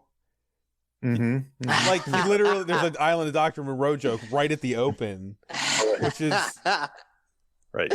That's awesome, man. I didn't catch that. Sorry, Jamie. I didn't mean to cut you off. No, you didn't. No, you didn't. That's a great segue. But that's all. I think you bring up a good. I think it is awesome that they do that, and I didn't realize all that. I know that they did say, because I said I didn't read the later draft of the script, but he did say that certain things they shot something on the TV and then they couldn't get rights clearance, and so they had to go back and change what was on the TV. But what was on the TV was always definitely intentional to do, and had a purpose. Yes, absolutely. It wasn't just throwaway. It was all relevant to the story. Absolutely, I agree with you, man. Yeah, it's And not that just is- scene dressing. It's not just that scene is dressing. That's craft. Yeah, absolutely. Although it is like you have to be careful like what you write in on a TV in your script, because like a lot of times it won't get to stay. Right, You know? yeah, it's a rights issue. Rights issue. But so I wanted to talk about, this is a good segue, the deleted scenes and why they're instructive. Okay. So I listened to and you guys like chime in, tell me what you think, like react to this, because like a lot of this, you said neither of you were aware that the original cut was 2 hours and 40 minutes. I was not aware of that. How long is the It's like current cut? it's like an hour Anybody- and 50 minutes, so almost an hour longer. Okay. There are some things that are obviously like set up but aren't paid off in the movie, and some of those are in there. Okay, I'm gonna go down, and we did this in case anyone's interested. We also did this in the Midsommar episode. This was before they actually released the full cut, but there was a script out there that had all these deleted scenes, and we talked about how that would change the movie. So I want to talk about how keeping these things would change the movie. How would it change the movie? The first scene, the opening scene, there is a previous scene in a previous Chinatown shop where he goes to the store owner. He says the exact same spiel. He says, I'm looking for something, line for line. And that scene is actually on the Blu-ray where you can watch it and see. And it's literally the same scene, except he fails. So it's like you get this 2 minutes at the beginning where he's just looking through a shop and doesn't find it. And what they decided was that was redundant, right? You don't need that. Like, we get the idea that he's been going around shop to shop when he finally finds the one thing. You don't need multiple scenes of that. And that's why they ended up adding the narration, because they wanted to make it feel like it was more of an opening, because the second scene wasn't written as to feel like an opening scene, right? It was written to be like, here's the next scene. So they did a patch. You know what's interesting about that is the scene after he gets the Mogwai. It was always weird to me when he walks out. It's kind of slow motion, and they do the narration. Like, that scene always was weird to me. I was like, this is kind of weird. That was like an editing thing, I think, almost. It gives them space to do the narration, right? Like that's so it wasn't scripted to be that way. That's why it feels weird, right? So it informs like that's why it feels like that, right? So just imagine coming into Gremlins with an extra 3-4 minutes before things get going. Ugh. I think it's more efficient this way. Yes, and wait till you hear all this. Okay, there's so many. Okay, there's an expanded subplot with Billy working on his comics. There's more drawing scenes, which we see these are on the Blu-ray as well. There's more drawing scenes, more discussions about what the comics are about, and more talk about his desire to get them published, about his like dreams and aspirations. And they cut that. And once again, like, do you need that? Like, if that's in the movie, how do you guys feel? Well, like you said about the characters not being real. Do we need more? We need more flesh on Billy.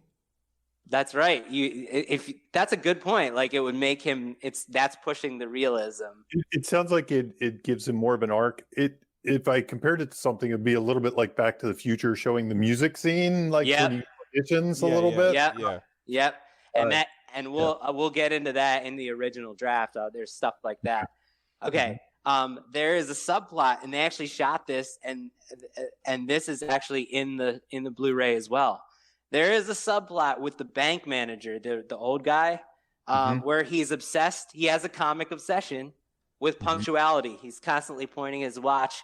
Billy's late, and that pisses him off. He takes him into his office and gives him a whole monologue about being late all the time and the importance of punctuality. And there's clocks all over his office. There's like all these timepieces, and there's like an hourglass and like all this time stuff. So it's like funny, right? And then there's an end to that subplot loop where Billy discovers the Gremlins have killed the bank manager, and he's like covered with like clocks, broken clocks, and timepieces. So it's ironic death, right? Yeah. Yeah. So it's doing all the things the movie does, but like, do you need it? Right. It is one of these things where when I rewatch the movie now, it's the setup payoff thing. There are a lot of characters that are set up like that character, like Judge Reinhold's character, that are like, why give these people any time if you're not going to bring them back? Right? Yeah. Kind of a premise paint, instead of like expanding the universe, use those characters to kill them off. I can't say it hurts the movie, but it is one of those things as writers we should be trying to do. If we're going to have a bank scene and introduce a boss and have some kind of cheesy guy that makes fun of you and bullies you, you should kind of bring them back and pay them off. Maybe they felt like Miss Deagle getting her due was like the one bully, and then they didn't want to do a second bully getting their due or something. It's redundant. There's a redundancy. It's more redundancy, right? Okay, so speaking of Judge Reinhold, so there is an expanded Judge Reinhold subplot, and these scenes are on the Blu-ray as well. There's more scenes of him antagonizing Billy at the bank. And there is a final scene where Billy and Kate discover him. When the Gremlins struck the bank with the bank manager getting killed, he hid himself in the vault. And so he gets this reverse arc where he becomes the cowardly, he's cowering in a vault while Billy and Kate are trying to save the day. And they find him like cowering, like there's Gremlins. So, there's another, you can see how this was an hour longer movie. They settled on the bank being destroyed, basically. That's all you need, right? Yeah, that's all you need, right? There is an expanded subplot about Mr. Futterman losing his job at the noodle factory. There are scenes, and these scenes are on the Blu-ray. Was it ramen noodles, so he gets mad about it? Like he hates his own job? Well, no, and that's the thing. Like, there's the scenes on the Blu-ray, it's like 3 minutes long, and it's between him and his wife. It's like expanding on their relationship. There's no gags whatsoever to do with foreigners. There's no it's not funny. It's like played for serious, and he's talking about Mrs. Deagle's hold over the town, and businesses are shutting down in the town. They're like doing more world building. So she had something to do with his noodle factory shutting down and him losing his job. And that's like a whole scene they shot, and we don't need it, right? So speaking of Mrs. Deagle, there is a subplot. This is also on the Blu-ray, where Billy and Kate discover Mrs. Deagle has secret plans that she's been working with the bank manager to sell the town. And they actually find in the bank this like model of the entire town with all these like X's and like with Mrs. Deagle. And they make a plot to like thwart Mrs. Deagle's plans to sell the town while all this gremlin shit is like going on. Wow. And then Judge Reinhold comes in and sees them and like threatens them. It's funny because like all that to write her as a villain, and all you needed was her threatening a dog. I realized that you don't need the town at all. The town plot. I think it's really instructive to hear that this movie was something else, went to the point that they shot all this. Like they shot this, before her. Okay, this is the next one. This one's not on the Blu-ray, but Joe Dante talks about it on the commentary. Before Mrs. Deagle's death scene, she gets in the town square a public comeuppance in the center of the town with the mom and kids that she refused to help in the opening, when the mom and kids are like, we need some help, please help us. And she's like, all I care about is money. Well, he didn't describe the situation, only to say that they shot this big town square with all the town, this public comeuppance where like Mrs. Deagle gets her due, and has nothing to do with the Gremlins. It's about her mistreatment of the townsfolk. And like, it was this huge set piece, and they shot it, and they ultimately didn't put it in the movie. But it's like, damn, like, do you need that stuff? Like, no, man, no. Okay, and this is the one you guys might know about this, but maybe you don't. The original ending they shot, Billy pulls the shade down to kill Stripe. They actually shot it, and like Zach Galligan tells this great story at the premiere. He didn't know it. And the way they shot it was like this big Die Hard moment. Like he leaps over all the plants and the things, and he jumps on the wall and pulls pulls the curtain down and the lights open up and Stripe is dead and Billy has his hero moment. And he's like, I'm watching the movie and like I'm hiding behind a bunch of plants and Gizmo jumps and pulls the shade down and saves the day. So it was written for Billy to have his hero moment there. And they decided to give it to Gizmo. It sounds like that decision is obviously tonal, right? Because like Gizmo driving a car, smashing into something and flying over and hitting the wall, there's a joke there. Yeah.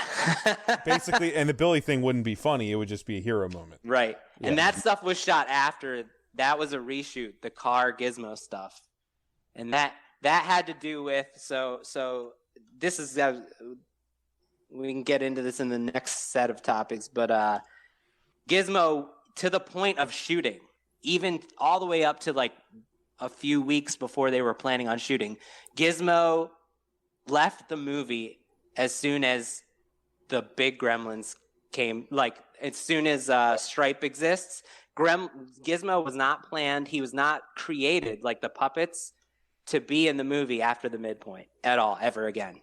And to the like within weeks of shooting, so like that's why he's like sitting in a backpack for most of the movie, because he wasn't written to be there. Written to be there, right? They're just carrying him and around. they didn't have a puppet to do anything in those scenes. They only had a puppet to do the things in the scenes that he was written to be in. So in the end, when they shot all that stuff, they were like, how can we give Gizmo more shit? So they went back and shot all that stuff with the car and shot him watching the car after they shot the whole movie to do more stuff in the end. So that wasn't even in the script. Like, it's crazy. I just think all this stuff is really interesting. It's amazing because it gives him a fleshed out tiny arc. Yeah, absolutely. He gets revenge on his kids. And it was never intended to be that way, right? I'm sure you see this, Jamie, with your students, but I'm constantly reading scripts that are like filled with things that are irrelevant and not premise driven. And I think if you look at all these things, the common factor is almost none of them have anything to do, except for like the bank manager getting killed, and Judge Reinhold hiding from the Gremlins. Almost none of them have anything to do with the threat of the Gremlins or stopping the Gremlins.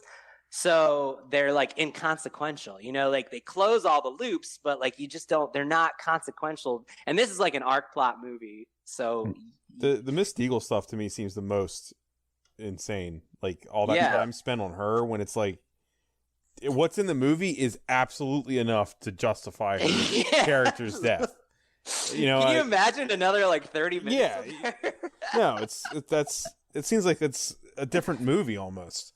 Jesus. Yeah. I mean, yeah. It's almost like it's almost like the four quadrantness of it maybe got away from them during the scripting stage, and they scaled it back more to the horror movie version, Right. Yes. All these subplots and stuff. Like I just saw Elf. I just watched Elf. And Elf has like James Caan is trying to pitch a book, and he's got the Christmas and blah blah blah and this and that, and there's things like that are mixed in with the Buddy the elf trying to become friends with. I don't know, it just has to be expanded because you have all these characters, and they don't have something high stakes like we have to survive the Gremlins, we have to kill the Gremlins, and I mean right. A lot of movies that don't have these big, they have to create a deadline. They have to create, they have to manufacture things that are high stakes to make things seem important and drive these moments that otherwise would just be two people like talking, like my dad, I love you, or whatever. They have to find ways, but this movie didn't need to find all those extra things. Right, it had it. Yes, exactly. And that's what they did, right? They scaled it back to, like you said, they scaled it back to just what mattered was a Christmas horror movie versus monsters that take over the town. Yeah, and like anything that didn't have to do with that, you didn't need. I cannot imagine this movie as an hour longer with all that shit. Like, what would it be? It's like it wouldn't be sad. I don't think it would be famous and beloved if all that stuff was in there. It'd be more of a slog. Yeah, exactly. It would easily be more of a slog. Okay, so it'll be interesting to go from that, Jamie, what you just said about them getting out of control with the 4 quadrant and see where it started. So the last thing I want to talk about, and guys, interrupt me, do whatever. You're good. I'm talking a lot.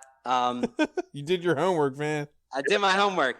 I love this movie. I wanted to do it justice from a screenwriting standpoint. Okay, so I read for the first time, because I didn't know this was out there, but like I was just looking. I read the second draft of Gremlins out of 10 that I know of.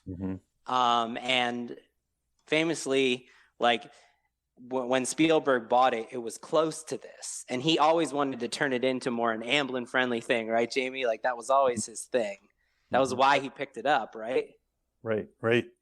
So Night Skies, not I think he had punted Night Skies by then and turned it into E.T. So he definitely wanted to do a horror movie, but certainly he had just done E.T. And he was ready. And he, I guess, when did Poltergeist come out? Right before this? 82.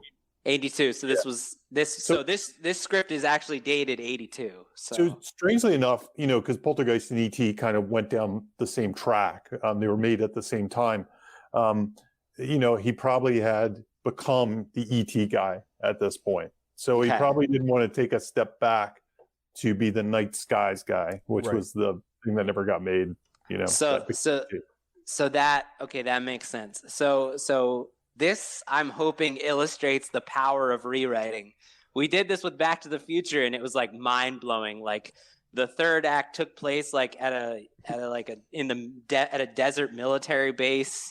And like the time machine there's no was car. Like, the time machine, the DeLorean was a water heater. Yeah. So I find these things to be really inspiring and instructive. Okay, first of all, we've talked about this. There is no Gizmo. Right. It's just Mogwai. And it's already green to begin with, so it was never cute. It's not described as cute or cuddly. When Billy gets it, he hates it. When it sings, it's annoying. He's like, "Stop singing, please." Think about like how the shift in that. It quickly multiplies and gives and the Mogwai goes away, and it's just a bunch of monsters. So what was the feeding after midnight in there, or is that not even needed? Okay, so the rules were there, but they weren't stated. Okay. The sunlight was there and the water was there. The food was not there. So there was no feeding. So originally, like, it wasn't Billy's fuck up. There is that same scene where he's like, he doesn't say anything about water. He says sunlight will kill it. So he does keep it in the dark and spill water on it. So there isn't that thematic character irresponsibility. That's the irresponsibility is there, but it's not presented as like a problem that the character needs to fix, Gotcha. So there's no rules stated though. Like no one ever says, except for his dad haphazardly just says, yeah, he doesn't like light. That camera scene is there. It's just not fine-tuned. Gotcha. It's real rough. Like the creature goes, and he's like, yeah, sunlight will kill it. Here's the big ones. We never learn what Mr. Peltzer sells. We never see him selling. We just know he's a salesman and he travels a lot, and he's in the story about almost the exact same amount. Like he brings in the gift and he leaves the story. But is there no like showing him get the gift? Is it just Dad's home and Dad has a weird present? No, he gets the gift, but it's not as cool or enigmatic or cinematic. Gotcha. But like what's most important is there's no gadgets whatsoever. Right. Like he's just a guy in a suit with a briefcase. He's selling vacuum cleaners. The whole movie, you never know. Right. Mr. Futterman only appears for one scene and never utters a word about foreigners. Wow. There's no comic obsession or foreign things whatsoever. He's not even the one who gives the Gremlins speech. He's just in it for one scene near the end. He's one of the townsfolk that randomly gets attacked by the Gremlins. Right. The Billy stuff is like the most interesting, and I think you guys will see like how it shifted. Billy was obsessed with fantasy novels and wanted to be a fantasy novelist. He was a 27-year-old who was desperate to get out of his house, and they changed him to an 18-year-old. He had a suit of armor in his bedroom, and he was fantasized about being a knight in shining armor.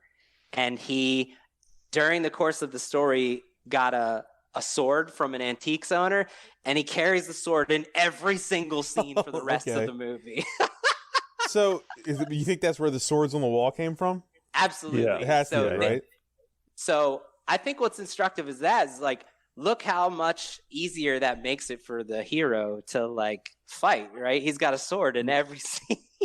You give him a hero disposition. Yeah, it's too much, right? Yeah. And so they turned that into, like, a single gag.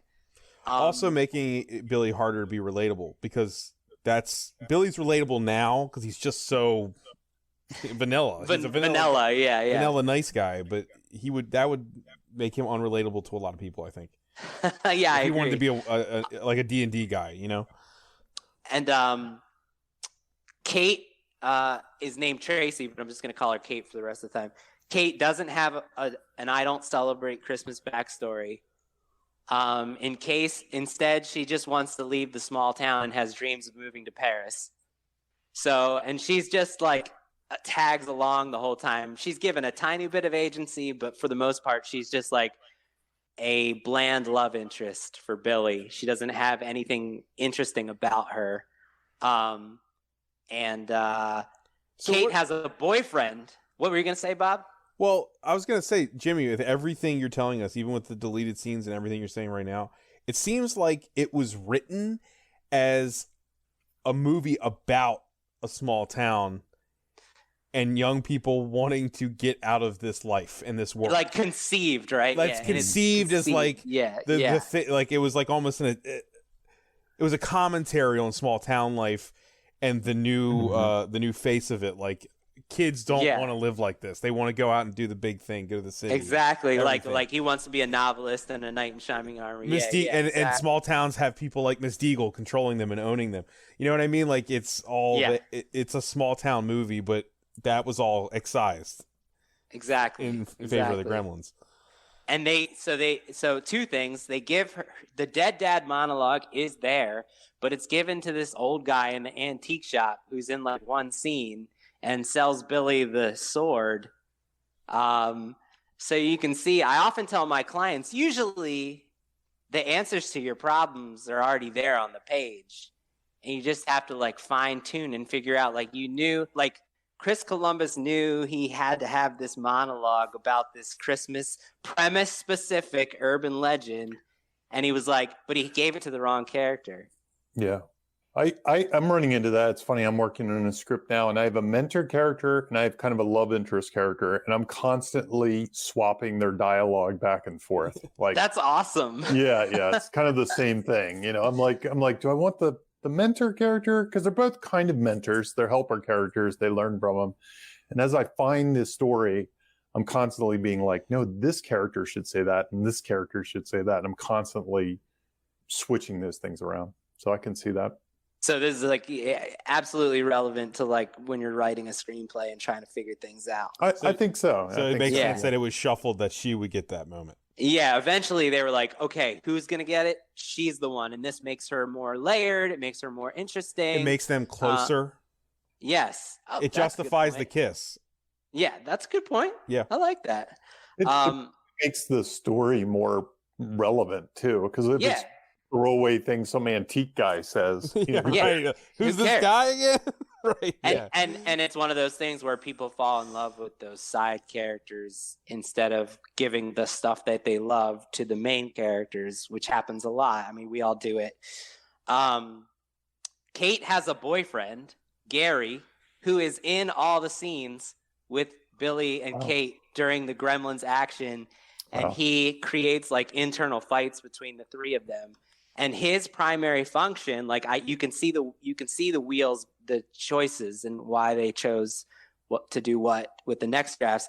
The only reason Gary's really there is because he used to work at the movie theater, so he knows the ins and outs of the boiler room, where the boiler room is, where they can get something to light it on fire, all that stuff, where the he knows how to find what they need to kill the gremlins in the theater, and that's like his purpose. So like, what do you do as you're rewriting? Well, like, shit, they can figure that out on their own, right? Like, we don't need. It's this believable other guy. that Billy can figure that out. It's not, yeah, exactly. So automatically, then all of a sudden, you take out Gary from like 20 scenes. You trim the script by like 10 pages, right there, right? And you just make Billy and Kate have more on-screen bonding.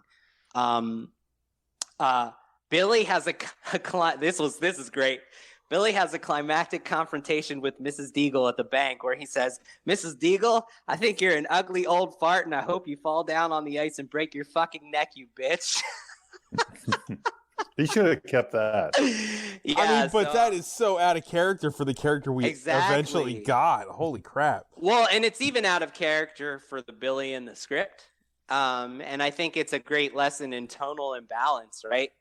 The Joe Dante Spielberg version, that's like a completely different movie. Like, you would never see that in your number 3 on the tone scale. You'd see that on the number 7. So, okay, this is another one. There's no science class horror sequence. The science teacher comes to Billy's and studies the gremlins multiple times, and he never gets hurt. And there's never any of that science premise delivery. And so that's like a huge thing that's not there in the original. The mom has a serious Valium addiction and is popping pills in every single scene in order to deal with the stresses of being a mom who's raising her son while the dad is out of town. Like, imagine Gremlins with a Valium addiction mother. You know what? Like that, I feel like a lot of this stuff would soil it being a Christmas movie. As much as you say that with a thing where the monsters are people, but like that, the character stuff would actually make it not have those like Norman Rockwellian archetypes in there. Yeah, I agree. Okay, there is no mom versus gremlins horror sequence. Instead, she goes up to the attic when they're hatched, and she gets killed in the attic. And Billy comes home and he's like, "Mom," and her head rolls down the steps, and he picks up his mom's head. And then the gremlins come down, and it's in reverse. It starts in the living room and then builds to the kitchen. And Billy gets all those scenes, and he's already got the sword. Like, he walks in the house with the sword in his hand. And so, I mean, that scene like is iconic because it's the mom, right? Mm-hmm. It's a mom, a vulnerable mother trying to deal with the situation. Like, you make it Billy, all of a sudden it's like not as cool. Making the movie more Billy centric too would have been a mistake. I like the fact that gremlins are attacking the entire town, random people. That's what their purpose is. You know? Like, it shouldn't just be one guy. Like, he's almost actually not being attacked when they're like running down the street and stuff. They're not attacking him. It's true. He's, everybody else. Yeah. Everyone else is getting, and he's kind of like immune to them. It's a good point. Yeah. Okay. We see the gremlins eat the dog, so that's a tonal thing. You would never see the gremlins eat the dog in the Spielberg version. That's probably one of the first things that went. You can't kill the dog. You can't laugh with them after that. Yeah, no way. Okay, so the Corey Feldman's character is like, what is that? The sound. That sound. It's the Oscar speech people saying, "All right, be done." The Corey Feldman's character is a 16-year-old kid who's in the caroling choir, and one of the gremlins drags him away by his scarf and tears into his neck and eats him alive. And Billy finds the kid eaten alive while the carolers don't even know it's happening. So this is like the Night Skies version of what you're saying. Yeah. That's way darker. The mom's head, everything. Yeah. There's only a couple more, and these are the big ones. There's no department store sequence in the end. Instead, Kate and Billy are trying to lead the gremlins away from town. And they come upon like a public greenhouse, and it's like, it would have been great. You can already, like, I'm totally rewriting it. There's a giant tree in the greenhouse that, if it was a Christmas tree, it would be perfect, right? Premise specific. But it's just a tree. And they climb the tree to distract the gremlins, to try to keep them distracted until the sun comes up. And then the gremlins chew down the tree, and the tree falls. And the gremlins are about to eat them in the tree. And the sun comes up and kills them all. And that's it. That's the movie. That's so anticlimactic. Well, and it's also not premise delivery, right? Right, yeah. What does that? So you can see the wheels, like how they like did the reconstruction, and they were like, we got to make this about Christmas. Like, we got to put, right, Jamie, got to put that premise paint, that Christmas paint on there. So that's the movie that could have been. That it's like so different. And way darker. Way darker. Way different. Yeah. To me, it's almost like it's kind of closer to Freddy Krueger horror comedy. Yeah. You know, like it can be dark and have heads thrown at people and stuff like that, and has true consequences. But it certainly isn't something where you can, like Freddy Krueger could almost support that bar scene in its own weird Freddy Krueger way, but it would be, like much darker, and you know, Freddy has magic that can support that.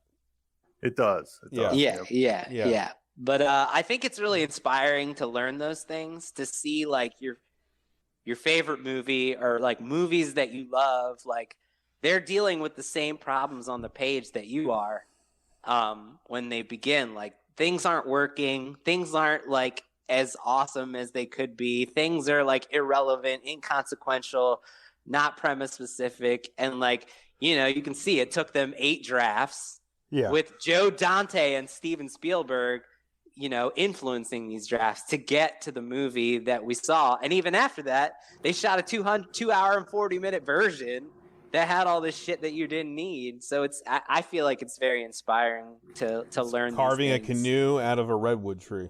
Yeah, man. Yeah. Yeah, even that edit, and it's much harder to rewrite during the editing stage because you're limited. You can't do anything you want. But it's even that edit, like if I had gotten those notes like a couple weeks from production, they're significant notes. That's like, oh my God. Yeah. You're telling me to change a lot of stuff here. That's a different movie. It's a totally different movie. Yeah. Well, I actually think that's everything, guys. I mean, unless you guys have something left, I have about another hour of material. And go. No. And now we talk Gremlins 2. Right. No. And then all of Critters. Jamie. Yeah, you want to plug anything? Jamie. I feel like Jamie has the plugs here. The one thing I want to plug, I do have a new book coming out. You hear me talk about Save the Cat a lot. I did Save the Cat Writes for TV is my new book, and I'm really excited about it. I feel like it's not just Save the Cat, like regurgitated for television. While it has all the old cool Save the Cat stuff, it's all in there.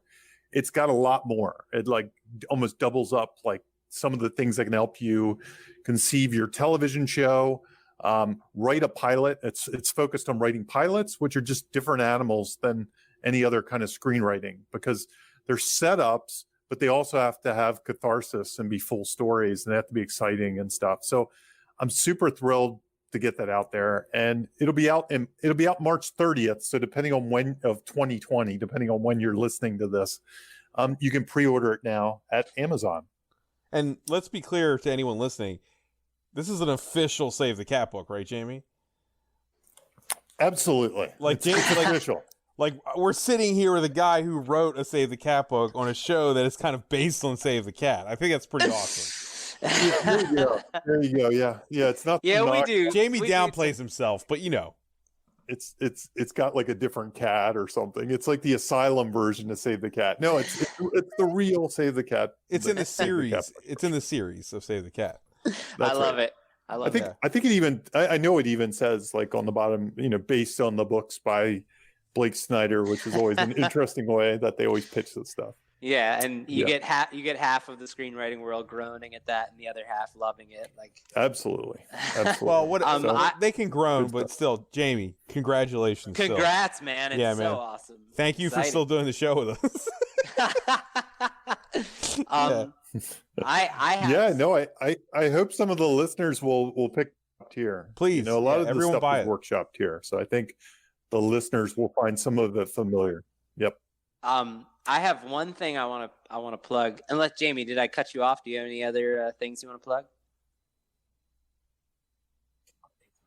Nope, that was Okay. it. That was it. Thank you. So pretty crazy one for me. I started doing full-time script consulting as script butcher in 2016, and one of the first scripts that I ever consulted on, it's called I Am Lisa. It actually got made into a feature film, and it's about to be out in Redbox on January 5th. Oh, nice. So, and I consulted on some several edits of the movie as well. So they were kind enough to make me a producer. So like I'm like an associate producer on this movie that's coming out in Redbox on January 5th. So it's my client and friend Eric Winkler wrote and produced it, and Patrick Gray directed it. It's like a werewolf revenge flick. Yeah, it's going to be in Redboxes all over the U.S. on January 5th. So check that out. That's Very like probably cool. the only movie I'll ever have in the Redbox related to me whatsoever. Very cool. That's awesome. Congrats, man. Hey, thanks, man. I've got really nothing to plug other than, hey, if you're listening to this and you like it, can you subscribe to Thundergrunt, please? So you'll keep getting it. You don't want to miss any more. That's about it. That's all I got right now. So is this like this? Are we calling this officially the end of the year episode? Because it's coming out at the end of the year. It's our last episode of 2020. The worst year. 4 episodes we released this year. This is number 8, man. We did 8 this year. So I we were forget going the beginning of the full year force is the beginning of the year. Yeah. So yes, this is the end for us. It's the last episode we're releasing in 2020. We squeaked out 8 episodes in this monster year. Yeah. Yeah. Man. And yeah, we're gonna continue to do it, and I think anyone listening, we're probably gonna aim for once a month. Yes, right now. That's the goal. Yeah, and those HBO Max movies help us, so we can mix in new stuff with the classics. Yeah, I'm excited to dig into those because I want to watch them anyway. So yeah, I have a feeling we're going to become the HBO Max podcast for 2021. I agree. I mean, whatever. That's the blockbusters for a while, right? Yeah. Exactly. Yeah, we'll see you on the Wonder Woman 84, the Dune episode, whatever. You know what I mean? Yeah, totally. Yeah. They just when James Bond leaks out into Apple, we can do that. Okay. Black Widow, right? That'll eventually probably be Disney Plus. Disney Plus, yes. Right. Such a weird time. Right. It changes. Hey, man, it opens up our Writers Blockbusters show to be more formats, right? Like we can watch things on more things. Yeah. Yeah, and people can have access to them. Yeah, which I always like. Releasing stuff that people can watch is something I've always aimed for with the podcast. Yeah, everyone I've done. Definitely. So. All right, guys, I think that's everything. All right. Thanks for listening, guys. Yep. Yeah, thanks. Bye. You have just listened to Writers Blockbusters, a screenwriting podcast featuring 2 professionals and another guy. Available only on Thundergrunt.